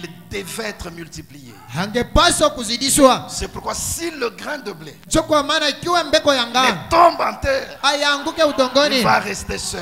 itabaki peke yake. Mais s'il tombe et meurt, Kama inaanguka na kufa, il va connaître la reproduction. itazalana. Et quand on va les récolter à la fin, Wakati ça wataivuka, sera le même grain, wakati wataivuna mais itakuwa en mbegu grande moja, quantité. lakini itakuwa nyingi. Je multiplierai ta postérité. Takapoizidisha uzao wako. C'est pourquoi il a fallu qu'il soit offert en sacrifice. Cho kwa maana ilipendeza C'est atolewe pourquoi il kama a zabihu. fallu qu'il meure au calvaire. Cho kwa maana Qu'il soit enseveli et qu'il germe dans la résurrection. azikwe na kuchipuka mfufuko. C'est pourquoi il a fallu que le Saint-Esprit revienne les jours de la Cho kwa Pentecôte. maana ilipendeza Roho Mtakatifu iwe wakati wa C'est Pentekoste. divisé et entrer dans les croyants. Kukawanika ni kuingia muamini muungani Voilà la waaminifu. multiplication du grain de blé qui commence. Oneni kuzidishwa kwa mbeko ya ngano yenye Et kwanza. cette branche est allée comme cela. Hii tawi ikaenda kama vile De multiplication en multiplication. kuzidishana na Au kuzidishana cours des âges, kadiri nyakati. on a tenté d'exterminer les justes sur la terre. Balijaribu kumaliza Wayahudi. Le cavalier est sorti dans les âges de l'église. Wapanda farasi wakatoka mnyakati ya Sur un kanisa. cheval blanc. Juu ya farasi nyeupe Il a exercé son pouvoir. akatumia uwezo wake, Mais il n'a pas pu exterminer cette semence. lakini hakuweza kumaliza hii Parce mbeko que Jéhovah l'Éternel kwa sababu Yehova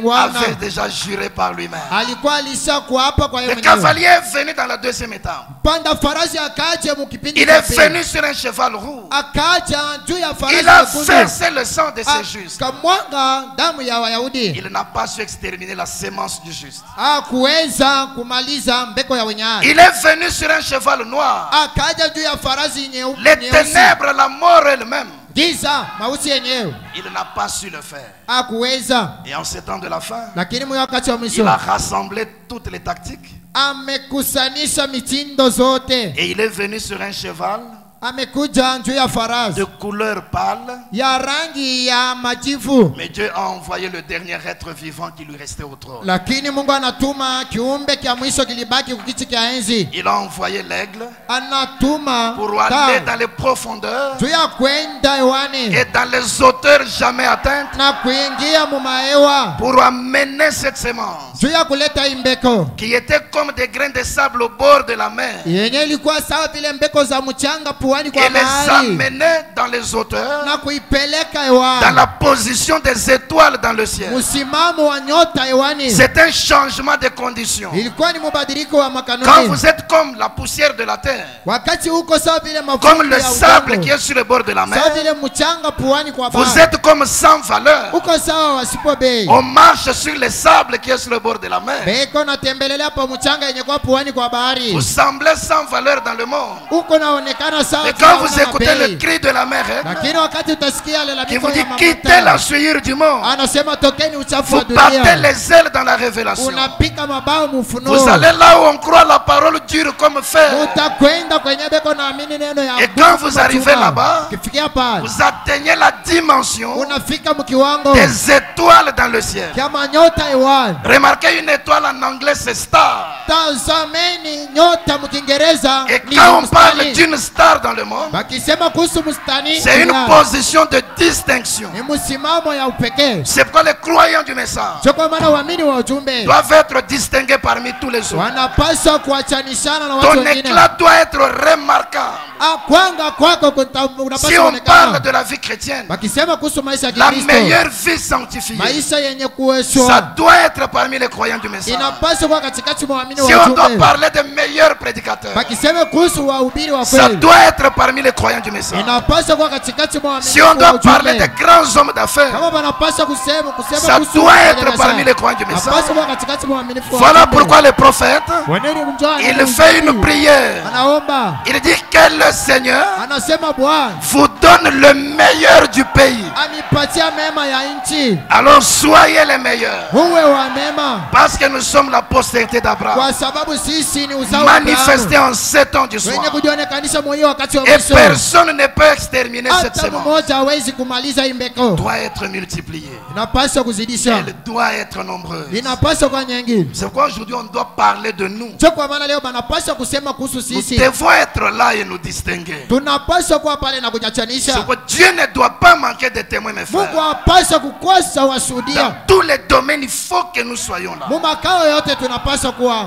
Dans tous les domaines où la parole nous permet d'être présents, katika makao yote tumeruhusiwa nous na neno. devons être là et nous distinguer. Tunapaswa kuwamo na Et kuwachanisha, nous devons être nombreux. na tunapaswa kuwa wengi. Voilà pourquoi quand il est allé au-delà du rideau du temps, Oneni juu ya nini wakati alienda ngambo il ya a dit, pili ya j'ai pazia. vu un champ verdoyant Anasema naliona shamba kubwa qui avait 2 personnes, yenye alikuwa na watu wawili, qui en avait 5, walikuwa watano, qui en avait 12, walikuwa 12, mais qui s'étendaient à perte de vue. anasema ilikuwa na zambaza Je les kwenye ai kile vus mwiso. venir par milliers. Naliwaona walikuja Ils wengi, me traînaient dans leurs bras. walikuwa nanikumbatia C'est mikononi, notre précieux frère. walikuwa nasema ndugu zetu Si tu jamaa, n'étais pas venu, kama nous ukuje ne serions pas ici. atungekuwa Pas hapa. 2 personnes, Asi ana watu pas wawili, 5 personnes, ana watano, mais des milliers. lakini elfu na Je elfu ya watu. multiplierai ta postérité Takapozidisha uzao wako comme les étoiles du sawa ciel. vile nyota hewani. À tel point que si on peut compter les étoiles, Unakuta kwamba kama wanaweza kuhesabiwa manyota, alors on pourra compter ta postérité. pale watahesabia uzao wako. C'est pourquoi je crois fermement Sio kwa maana naamini kwa que moyo ce message, temps de la fin, hii ujumbe wakati wa mwisho fera entrer des milliers dans le ciel. itengisha elfu na elfu ya watu. Imaginez-vous en 49, Mjifikiria mu mwaka le 49 prophète organise une série de 9 réunions de réveil. nabii anatengeneza kusanyiko ya vilamusho 9, Et à la fin, il dit, na kumwisho anasema on a dénombré plus de 40 000 cas de nouvelles naissances. tuko na watu mambo hapa ya watu 49 ya watu wenye kuzaliwa upya. Quand Branham atteste leur nouvelle naissance, Wakati Abrahamu anakubali kuzaliwa kwao, c'est que c'était réellement la nouvelle naissance. maana ilikuwa ni ya kweli. 40 000. 40,000 Et je vis en 59, aliona mu mwaka 59 la réunion d'un jour. kusanyiko wa siku moja. Il dit à la fin, Nasema kumwisho 500 personnes ont reçu le Saint-Esprit. watu 500 walipokea Roho Mtakatifu. C'est Dieu Ni Mungu multipliant la sémence d'Abraham. mukuzidisha uzao wa Abrahamu. Frère, personne ne peut nous exterminer de la Ndugu, terre. hata mmoja hata tuisha À moins que le Seigneur mpaka Bwana décide de le faire par l'enlèvement. amuru kufanya hivyo kupitia Mais sans unyang'anyifu. cela, Lakini bila il y unyang'anyifu aura toujours des témoins sur la terre. kutakuwa mpaka wasuda duniani, Parce que cette sémence doit être nombreuse. kwa sababu imbeko inapaswa kwa nyingi. C'est pourquoi ne croyez jamais qu'il n'y a pas de chrétiens. Jo, kwa maana usiamini kama ya kwamba kutakuwa Wakristo, Même si tous faillissent, hata kama wote wanachoka, Dieu ne manquera pas de témoins quelque part. Mungu hatakosa msuda fasi fulani. Arrêtons ce langage mauvais. Mwache ile usemi Non, mubaya. tous les Éphésiens 4 ont failli. Hapana, Waefeso ine wote wanashindwa. Faux. Ni ya bongo. Non, il n'y a plus de chrétiennes. Oh, hakuna Wakristo Faux, wanamwambia. mes amis. Hapana, tia bongo. Je multiplierai ta postérité. Takapoizidisha uzao Dans tous les domaines, ils sont là. katika makao zote upo, Mais où sont-ils?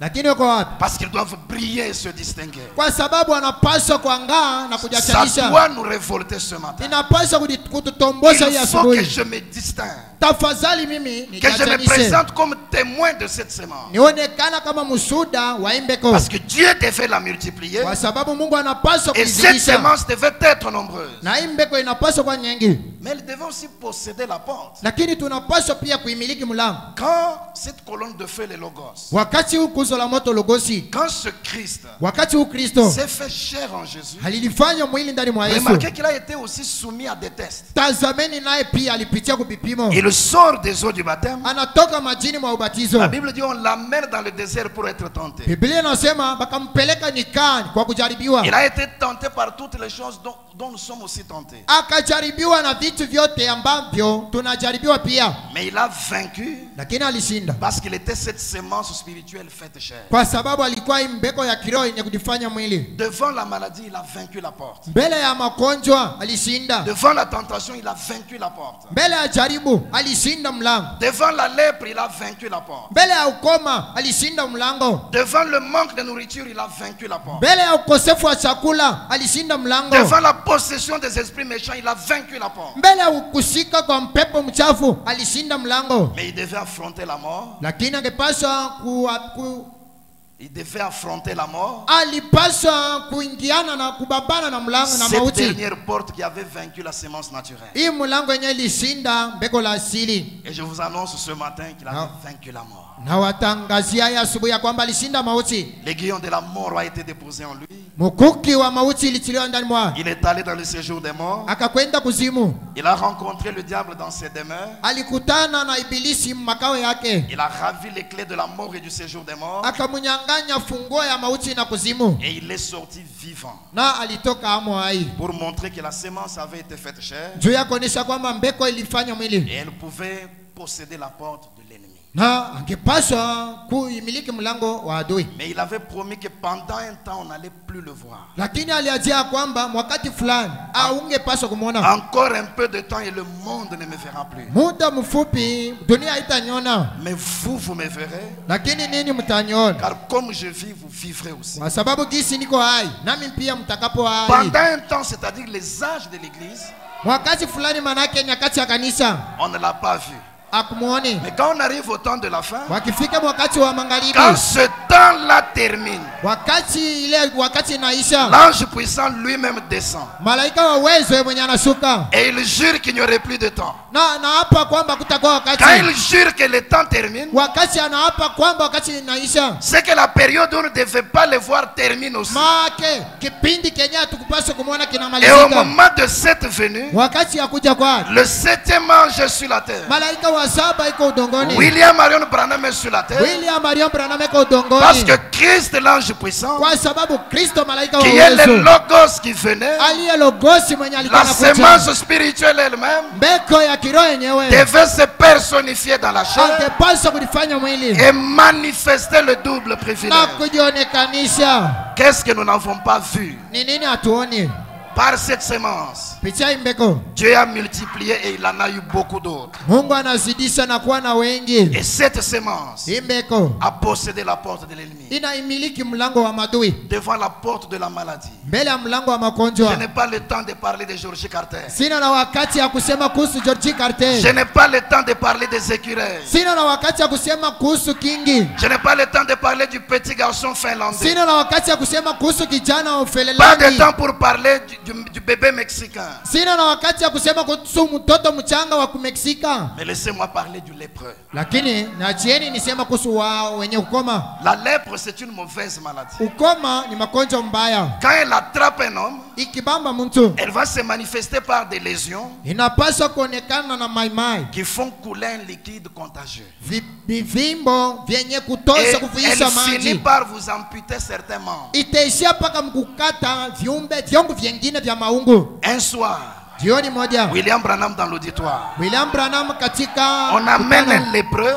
banaleta wa ukoma, Les membres étaient déjà amputés par la maladie. viungo vilikuwa vilisha kukatwa, Et on amène les messieurs, on les met sur la chaise. banampeleka Bwana na kumuikarisha Tous pakiti. ceux qui étaient à côté commencent à s'éloigner de Wote lui. walikuwa pembeni wanaanza Parce kutoka, que si vous les touchez, kwa sababu ukimgusa ces liquides-là vont vous transmettre la maladie. ile maji itakuambukizia Et magonjwa. quand l'homme a vu que les gens s'éloignaient de lui, Wakati mtu aliona kwamba watu walikuwa naenda mbali il a nao, commencé à pleurer dans son cœur. akaanza kulia moyoni mwake, C'est qu'il n'y a plus d'espoir pour moi. haki hakuna taraja juu yao. Même les hommes, Hata au wanaume milieu de qui Dieu m'a placé, katikati mwao Mungu alinitia, s'éloignent de moi. wanaenda mbali nami. Branham dit, Branham anasema là où j'étais, kwenye nalikuwa j'ai commencé nikaanza à sentir l'amour divin kusikia upendo wa kimungu bouillonner dans le cœur. kuchemka moyoni, Et il est allé vers cet homme. na akamwendea huyu mtu, Il l'a ramassé dans ses bras. akamlokota na kumkumbatia Il mikononi, l'a serré contre sa poitrine. akamkumbatia mkifua chake. Alors il dit, Pale akasema,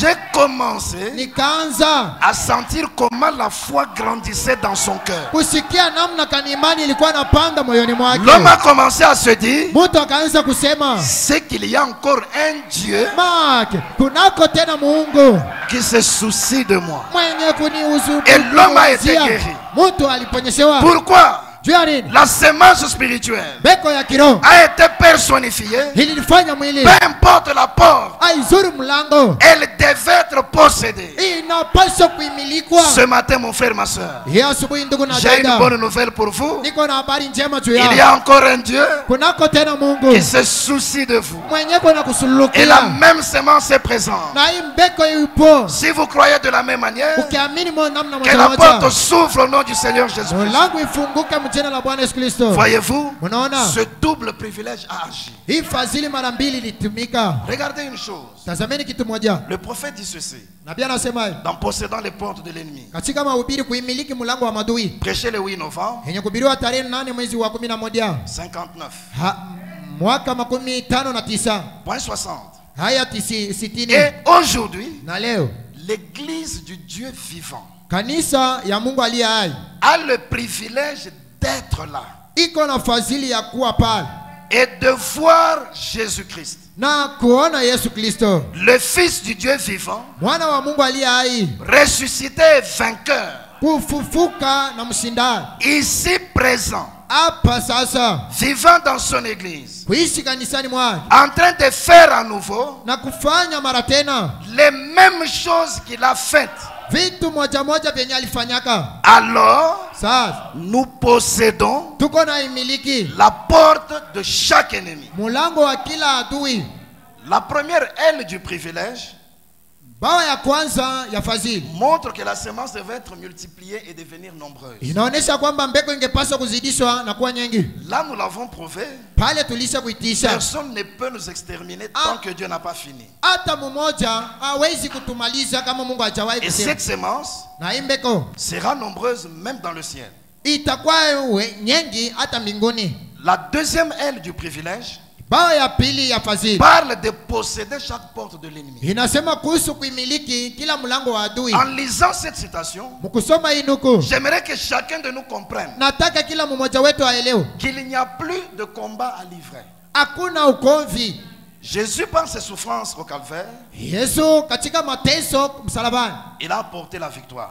akashinda Et par sa résurrection, kupitia ufufuko wake, il a donné le témoignage de cette victoire. akaleta ushuda wa hii ushindi. Quand il est revenu dans la chair humaine en ces temps de la fin, Wakati anarudia mwili wa mnofu mwiyo wakati wa mwisho, il s'est personnifié en William Branham. alifanya mwili mwandani mwa William Branham. Cela a produit le Seigneur Jésus-Christ, Ile ikapamba Bwana Yesu Kristo, le Fils du Dieu vivant, mwana wa Mungu aliye hai, ressuscité et vainqueur, mwenye kufufuka na mshindaji, présent et vivant dans son église, mwenye kuwako na hai kanisani mwake, accomplissant les mêmes œuvres qu'il accomplissait. mkuyatimiza matendo moja moja Et William yenye Branham alitimiza. va plus loin pour dire Na William Branham anakwenda mbali ndio que kusema la seule différence kusema tofauti moja entre Jésus ici katika Yesu et hapa Jésus en Orient, na Yesu wa mashariki, la seule différence, utofauti moja c'est le corps de chair. ni mwili wa mnofu. Oubliez d'abord le corps, Saulikeni kwanza mwili, le reste c'est la même chose, mabaki ni jambo moja moja, la même sorte de plénitude, aina moja moja ya le utele,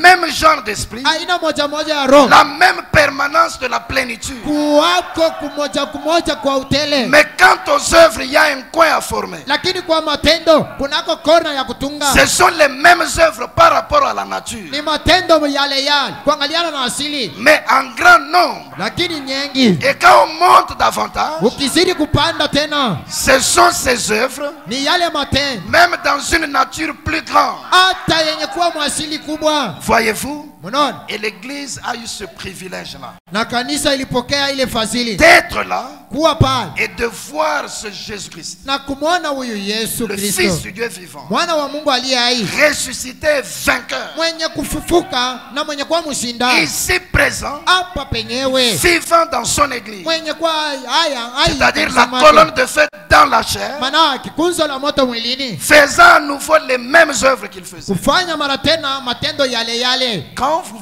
voyez cela, Mukiona hiyo, le prophète conclut en disant, nabii anakomesha mkusema, alors sasa nous possédons la porte de chaque ennemi. tuko na imiliki mlango wa kila adui. Pas que nous avons le privilège de posséder, Si kwamba tuko na fadhili ya kuimiliki, pas que nous pouvons posséder, si kwamba tunaweza kuimiliki, pas que nous allons posséder, si kwamba tutakapoimiliki, mais lakini nous possédons. tuko na imiliki.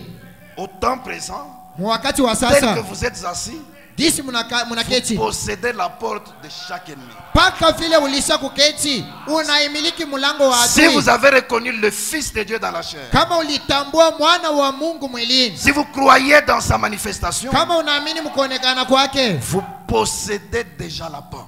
ulisha kuimiliki mlango. Un soir, le prophète reçoit un songe.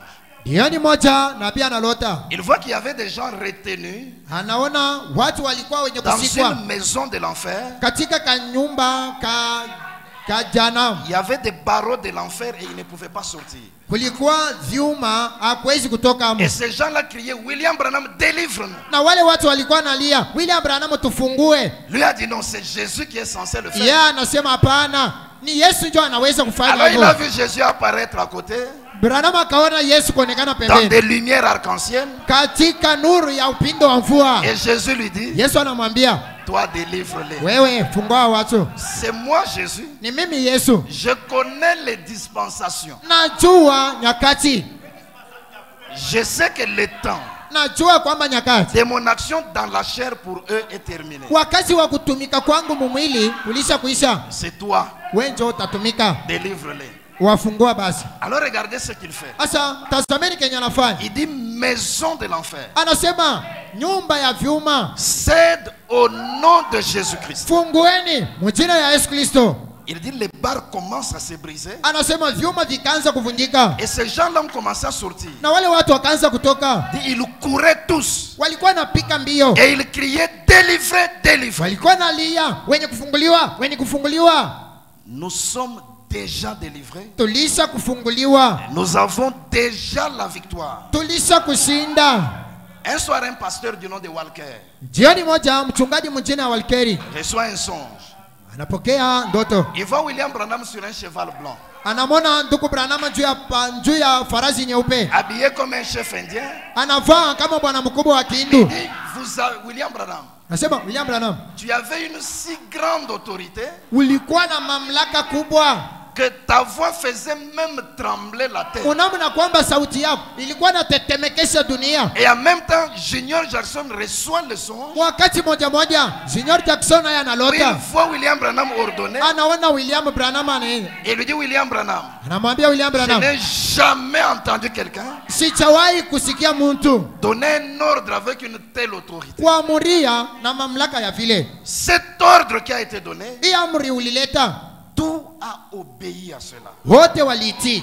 La maison de l'enfer a cédé. Nyumba ya janamu ilifunguka. Il n'y a plus de bataille à livrer. Hakuna tena ukomvi ya kukombana, Tout est déjà vaincu. yote lisha kushindwa. Nous nous possédons déjà. Sisi tuko na miliki Tel que vous êtes assis ce matin, mpaka vile ulisha ekala, même si la stérilité est sur vous, hata kama ukumba mais ilisha vous kukamata possédez déjà cette porte-là. na uko na imiliki ile Même mlango, s'il y a un péché qui fait pression sur vous, hata kama juu yako panapo mkazo wa mais vous dhambi, possédez déjà la porte. lakini ulisha kuimiliki Peu mlango. importe la porte qui est devant vous, Haizuru mlango yenye kwa mbele yako, à cause de la manifestation de Dieu dans la kwa chair. ajili ya kuonekana kwa Mungu. Si vous avez vu et reconnu cela, Kama uliona na kuitambua, vous possédez déjà cette porte-là. pale ulisha kuimiliki ile mlango. Maintenant, comment les résultats seront-ils manifestés? Sasa ni namna gani mapato zitaonekana? Voici ce que nous allons faire. Tazameni kenye En tutafanya possédant les portes de l'ennemi, katika mahubiri kuimiliki mlango wa madui. 8 novembre 59, Yenye kuhubiriwa tarehe 8 mwezi wa 11 mwaka 59. point 68, il dit ceci. Haya 68 anasema, Et vous, na nini? vous n'avez pas à vaincre Muna na kia kushinda parce qu'il a vaincu. kwa sababu alishinda. Tout ce que vous avez à faire, Vyote munavyo vya kufanya c'est de vous avancer ni kusonga mbele et de prendre, na kuchukua de vous tenir dans la porte na kusimama mlango en disant c'est à moi. kusema ni yangu, Ceci m'appartient. hii ni yangu, Mon salut, Dieu me l'a donné. wokovu wangu Mungu alishanipa. Si je désire le Saint-Esprit, Kama natamani Roho Mtakatifu, Dieu me l'a donné. Mungu alishanipa Roho La promesse est Mtakatifu. pour vous, Hadi ni yako pour nos enfants juu ya watoto wetu et pour tous ceux qui sont au loin, na juu ya wote wenye kwa mbali, en aussi grand nombre que le Seigneur les appellera. wengi wenyewe watakapoitiwa na Bwana. C'est pourquoi je me tiens simplement. Sio kwa maana nasimama tu, Vous avez des choses devant vous uko na vitu mbele yako qui semblent être des portes de l'ennemi qui vous retiennent. vyenye kuonekana kama malango za wadui zenye kukushika. Ça peut être la perte dans les affaires, Inaweza kuwa kupotesha fedha mu le biashara, manque de progression dans ce que vous faites. unashindwa kuendelea mu biashara. Ça peut être l'ignorance qui vous empêche de réussir aux études. Inawezi kuwa upumbavu inakushindisha we kufaulu Ça peut kwa être un masomo. péché qui vous empêche d'accéder à la vie sanctifiée. Inawezi kuwa ni zambi inakuzuria kuingia Peu kumaisha importe la kwa porte que takatifu. vous avez, Haizuru mlango yenye kwana, sachez que vous n'avez pas à vaincre. jua ya kwamba hauko na kia Le kushinda. Seigneur a déjà vaincu pour vous. Bwana alisha kushinda juu yako. Mais qu'est-ce que vous devez faire? Sasa unapaswa kufanya nini? Tout ce que vous avez à faire, Yote unayo ya kufanya c'est de vous avancer, ni kusonga mbele, de vous tenir dans la porte, kusimama kumlango, en disant ceci est à moi, kusema hii ni yangu, ceci m'appartient. hii ni yangu. Dieu n'aime pas des personnes lâches. Mungu apendake watu wa kuachilia. La situation se présente, Mambo inaonekana, il recule, il fuit. anarudia nyuma na kutoroka Dieu mbio. aime des gens comme David. Mungu anapendaka watu sawa Daudi. Peu importe les fanfaronnades de Goliath, Aizuru kuimbaimba kwa peu Goliati, importe les armes que Goliath brandit, aizuru masila zenye naonesha lui, malgré les 5 pierres, il connaît ce qu'il fait. yeye, aizuru imvita, anajua kenye nafanya. Goliath le maudit au nom de ses dieux Goliati anamlaani mjina ya Mungu ya Mungu et lui yao. dit tu avances vers moi Yeye anasema unasonga mbele yangu avec la lance et les flèches. na mupanda na mishale, Et moi j'avance vers toi lakini mimi niko nasonga mbele au yako nom de l'Éternel. mjina la Bwana Yesu. Il n'a pas reculé devant l'ennemi, Asikurudia nyuma mais il mbele est ya adui, avancé vers l'ennemi. lakini akasonga mbele kuelekea adui. Samson n'a pas reculé devant l'ennemi. Samsoni asikurudia nyuma mbele ya William adui. Branham n'a pas reculé devant n'importe William quoi. Branham akurudia nyuma mbele ya Même chochote, devant l'incrédulité des enfants d'Attirois, hata mbele ya kutokuamini kwa watoto wa il Tirwaiti. s'est avancé pour prononcer la parole. Alisonga mbele juu ya kutamka neno. Toi aussi, We pia si tu veux voir les résultats, kama unataka kuyaona mapato, ne fuis pas la porte. usikimbia mlango, Ne recule pas devant la porte. usirudia nyuma mbele ya mlango, Avance vers la chose. songa mbele lekewa jambo, Dis que cela t'appartient. sema hii ni yangu. Et quand tu avances, Wakati unasonga que tu proclames que cela t'appartient, unatamka kwamba hii ni yangu, comme c'est une porte, hisi ni mlango, c'est qu'il faut la clé pour l'ouvrir. make tafadhali uwe na funguo njoo ya Les kuifungula. menuisiers qui ont fabriqué des portes et des serrures, Waseremani wenye kutunga milango na kofiri, donc pour chaque porte, il y a une clé appropriée. kwa kila mlango kunako fungua ya ile mlango. Ici, nous avons plusieurs portes. Hapo panapo milango nyingi, Chacun a ses portes. kila mtu yuko na mlango wake. Dieu ne nous donne pas plusieurs clés, Mungu atupatia funguo nyingi, mais il a prévu une seule clé. lakini anatayarisha funguo moja. Même les hommes de ce monde ont ce qu'on appelle la clé passe-partout.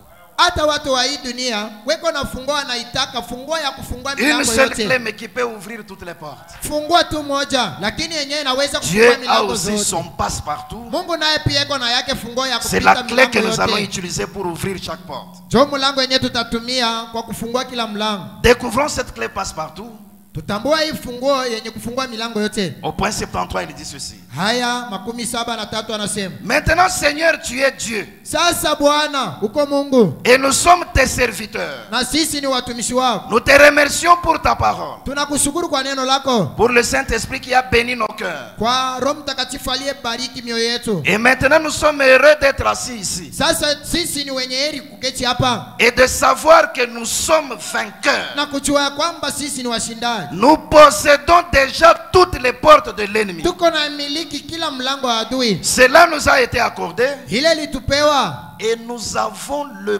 passe-partout dans notre main. na mkononi mwetu mnamo funguo ya kufungua kila mlango. Le nom de Jésus-Christ Jina la Yesu Kristo ouvrira toutes les portes de l'ennemi. itakapofungua kila mlango wa adui. Prenez cette clé, Chukueni hii funguo, la clé du nom de Jésus, funguo wa jina la Yesu et Kristo, ouvrez chaque porte na fungueni kila mlango que l'ennemi a placée devant vous yenye adui anatia mbele pour yako vous empêcher d'accéder aux promesses. kwa kukuzuria ili usiingie mwadi yao. Et oh Dieu, Oh Mungu, ce matin nous venons au nom de Jésus avec cette clé, hii asubuhi tunakuwa mjina ya Yesu na hii funguo afin d'ouvrir les portes pour les malades juu ya kufungua kila mlango kwa et wagonjwa les affligés, na wenye kuwa na car il mateso, est écrit dans sa parole, kwa sababu iliandikwa à mon nom kwa ils jina chasseront les démons, kwa jina langu watakapoyafukuza ils mademonia, parleront de nouvelles langues watakaposema maluka mpya, et ils saisiront de serpents. watakaposika nyoka, Ou s'ils boivent quelques breuvages mortels, hata kama wanakunywa sumu cela ne leur fera point de mal. haitawatendea mabaya. Ils imposeront les mains aux malades Watakapowachilia wagonjwa et ils mikono seront guéris. na wagonjwa watakapopokea Nous savons matibabu, que ces choses sont vraies. tunajua hivi vitu ni ukweli. Le double privilège de la sémence d'Abraham. Fadhili mara mbili ya mbeko ya Abrahamu, Le double privilège de la postérité d'Abraham. fadhili mara mbili ya uzao wa William Branham, wa Nous devons Branham. être cette postérité d'Abraham. Paswa kuwa hii uzao wa Abrahamu, Sa postérité spirituelle par Christ. uzao wake wa kiroho kupitia Kristo. Et il faut la nouvelle naissance Tafadhali kuzalikwa upya pour entrer dans cette postérité juu ya spirituelle. kuingia mwa ile uzao. Cette postérité a un double Hii privilège. uzao iko na fadhili mara mbili. Dieu a juré de la multiplier Mungu aliapa et de kuizidisha la rendre nombreuse sur la terre. na kuikuisha nyingi duniani. Est-ce que nous faisons partie de cette postérité? Eti sisi ni wamoja wa ile uzao? Si nous en faisons partie, Kama sisi ni wamoja nous wao, ne devrions pas être sur la terre au bord de la mer. hatungepaswa kuwa hapa udongoni Mais hewani kwa bahari, l'aigle doit nous amener dans les hauteurs lakini tai anapaswa kutupeleka et hewani. nous devons briller comme des étoiles dans le ciel. Tunapaswa kuangaa kama nyota Nous hewani. devons être distingués dans tout ce que nous faisons. Tunapaswa kujiachanisha mvyote Et nous tunafanya. devons réellement être manifestés sur la terre. Tunapaswa kabisa kabisa kuonekana duniani. C'est un défi pour chacun de nous. Hii ni fezea kwa kila mmoja wetu. Le monde vit dans le péché, Dunia iko mzambi, mais nous devons être manifestés. lakini sisi tunapaswa Comme kuonekana cette sémence kama vile mbeko, qui est encore sur la terre. lakini yenye ngari dongoni. Cette postérité a le privilège Hii uzao iko na de fadhili posséder chaque porte de ses ennemis. ya kuimiliki kila mlango wa adui. La bataille est déjà terminée. Ukomvi ilisha kuisha. Au calvaire, il a fait la portion qui était prévue. Kumusalaba alifanya kazi yenye Dans la ilitayarishwa. chair, il a terminé le travail. Mumwili anamaliza Et kazi. si nous croyons cela, Kama tunayamini c'est que nous possédons déjà. make tuko na imiliki Cela suffit pour révolter notre foi ce matin. ile inaweza juu ya kutomboza imani yetu Si ya je asubuhi. possède déjà, Kama uko na imiliki, mais comment cette situation continue à perdurer dans ma vie? lakini namna gani hii mambo iko naendelea Tu maisha dois mwako? prendre conscience que tu es déjà vainqueur. Chukua dhamini na ujue ya kwamba wewe ni mshindaji. Qu'est-ce que tu dois faire? Ni nini unapaswa C'est ufanye? d'avancer vers la chose Ni kusonga mbele kuelekea jambo et de proclamer que la chose promise dans la promesse t'appartient. na kutamka kwamba jambo iliyoajiwa katika ahadi ni yako. La clé passe partout. Funguo ya kufungua milango C'est le yote nom de Jésus-Christ. ni jina la Yesu Et Kristo. par le nom de Jésus-Christ, Kupitia jina la Yesu Kristo tous ces semblants de portes doivent s'ouvrir. Yale yote kusula kwa malango zinapaswa kufunguka. Sommes-nous la postérité d'Abraham? Eti tuko uzao wa Abrahamu. Alors soyons manifestés en tant que tels. Pale tuonekana kama vile uzao wa. Avançons vers nos portes. Tusonga tuelekeweni kwa milango Proclamez que yetu. la promesse est nôtre. Tamkeni ya kwamba aji ni yetu. Utilisons le nom du Seigneur Jésus-Christ. Tutumieni jina la Yesu Et Kristo. que toutes les portes s'ouvrent au nom du Seigneur Na Jésus-Christ. malango zote zifunguke mjina la Yesu. Est-ce que vous croyez que vous êtes des vainqueurs? Eti mnaamini kwamba nini ni Vous washinda? croyez que vous avez la victoire ce matin? Eti mnaamini kwamba mna Alors ushindi soyez asubuhi? manifestés. Pale monekana Dans ce monde où il y a les péchés, duniani ambamo mnamo zambi. soyez distingués comme étant la postérité d'Abraham. Mujiachanishe kama vile uzao wa Même si Abrahamu. le pays est sous une grande crise, Hata kama vile nchi iko mkosefu cela ne kubwa, doit pas vous empêcher de briller. ila ipaswa kukuzuria wewe Levez-vous kwamba. comme des semences dans une terre fertile. Simameni kama vile mbeko mudongo. Soyez manifestés amboleo. et nombreux dans tous les domaines. Onekana na muwe wengi. Peu importe les portes qui étaient devant vous, Haizuru vitu vyenye nous allons kuwa. maintenant avancer dans la prière Tutasonga katika ombi. pour nous approprier chaque promesse. Juu ya kuimiliki kila ahadi. Et au nom du Seigneur Jésus-Christ, Jina la Bwana Yesu Kristo. possédons chaque porte et avançons. Tuimiliki kila mlango na Que le tusongeni. Seigneur nous bénisse ce matin. Bwana tubariki asubuhi. Nous allons nous lever Tutasimama. pendant qu'on nous donne un chant de méditation. Wakati wako natutumia mwimbo wa Nous kufikiria. allons nao. chanter pendant quelques instants Tutaimba wakati fulani. et après nous allons tous entrer dans la prière. Kisha sisi wote tutaomba. Si nous sommes la postérité d'Abraham, Kama sisi ni uzao wa Abrahamu, nous devons voir les effets de ce double privilège. tunapaswa kuyaona yale mafadhili ya. Si nous ne sommes pas encore devenus la postérité d'Abraham, Kama tujawahi kwa uzao wa Abrahamu, l'occasion nous est offerte pour le devenir. bahati inatupewa juu ya kuwa uzao wa Abrahamu. Nous chantons et puis nous parlons au Seigneur. Tutaimba kisha tutamnenea Bwana. Debout, Sainte Corps.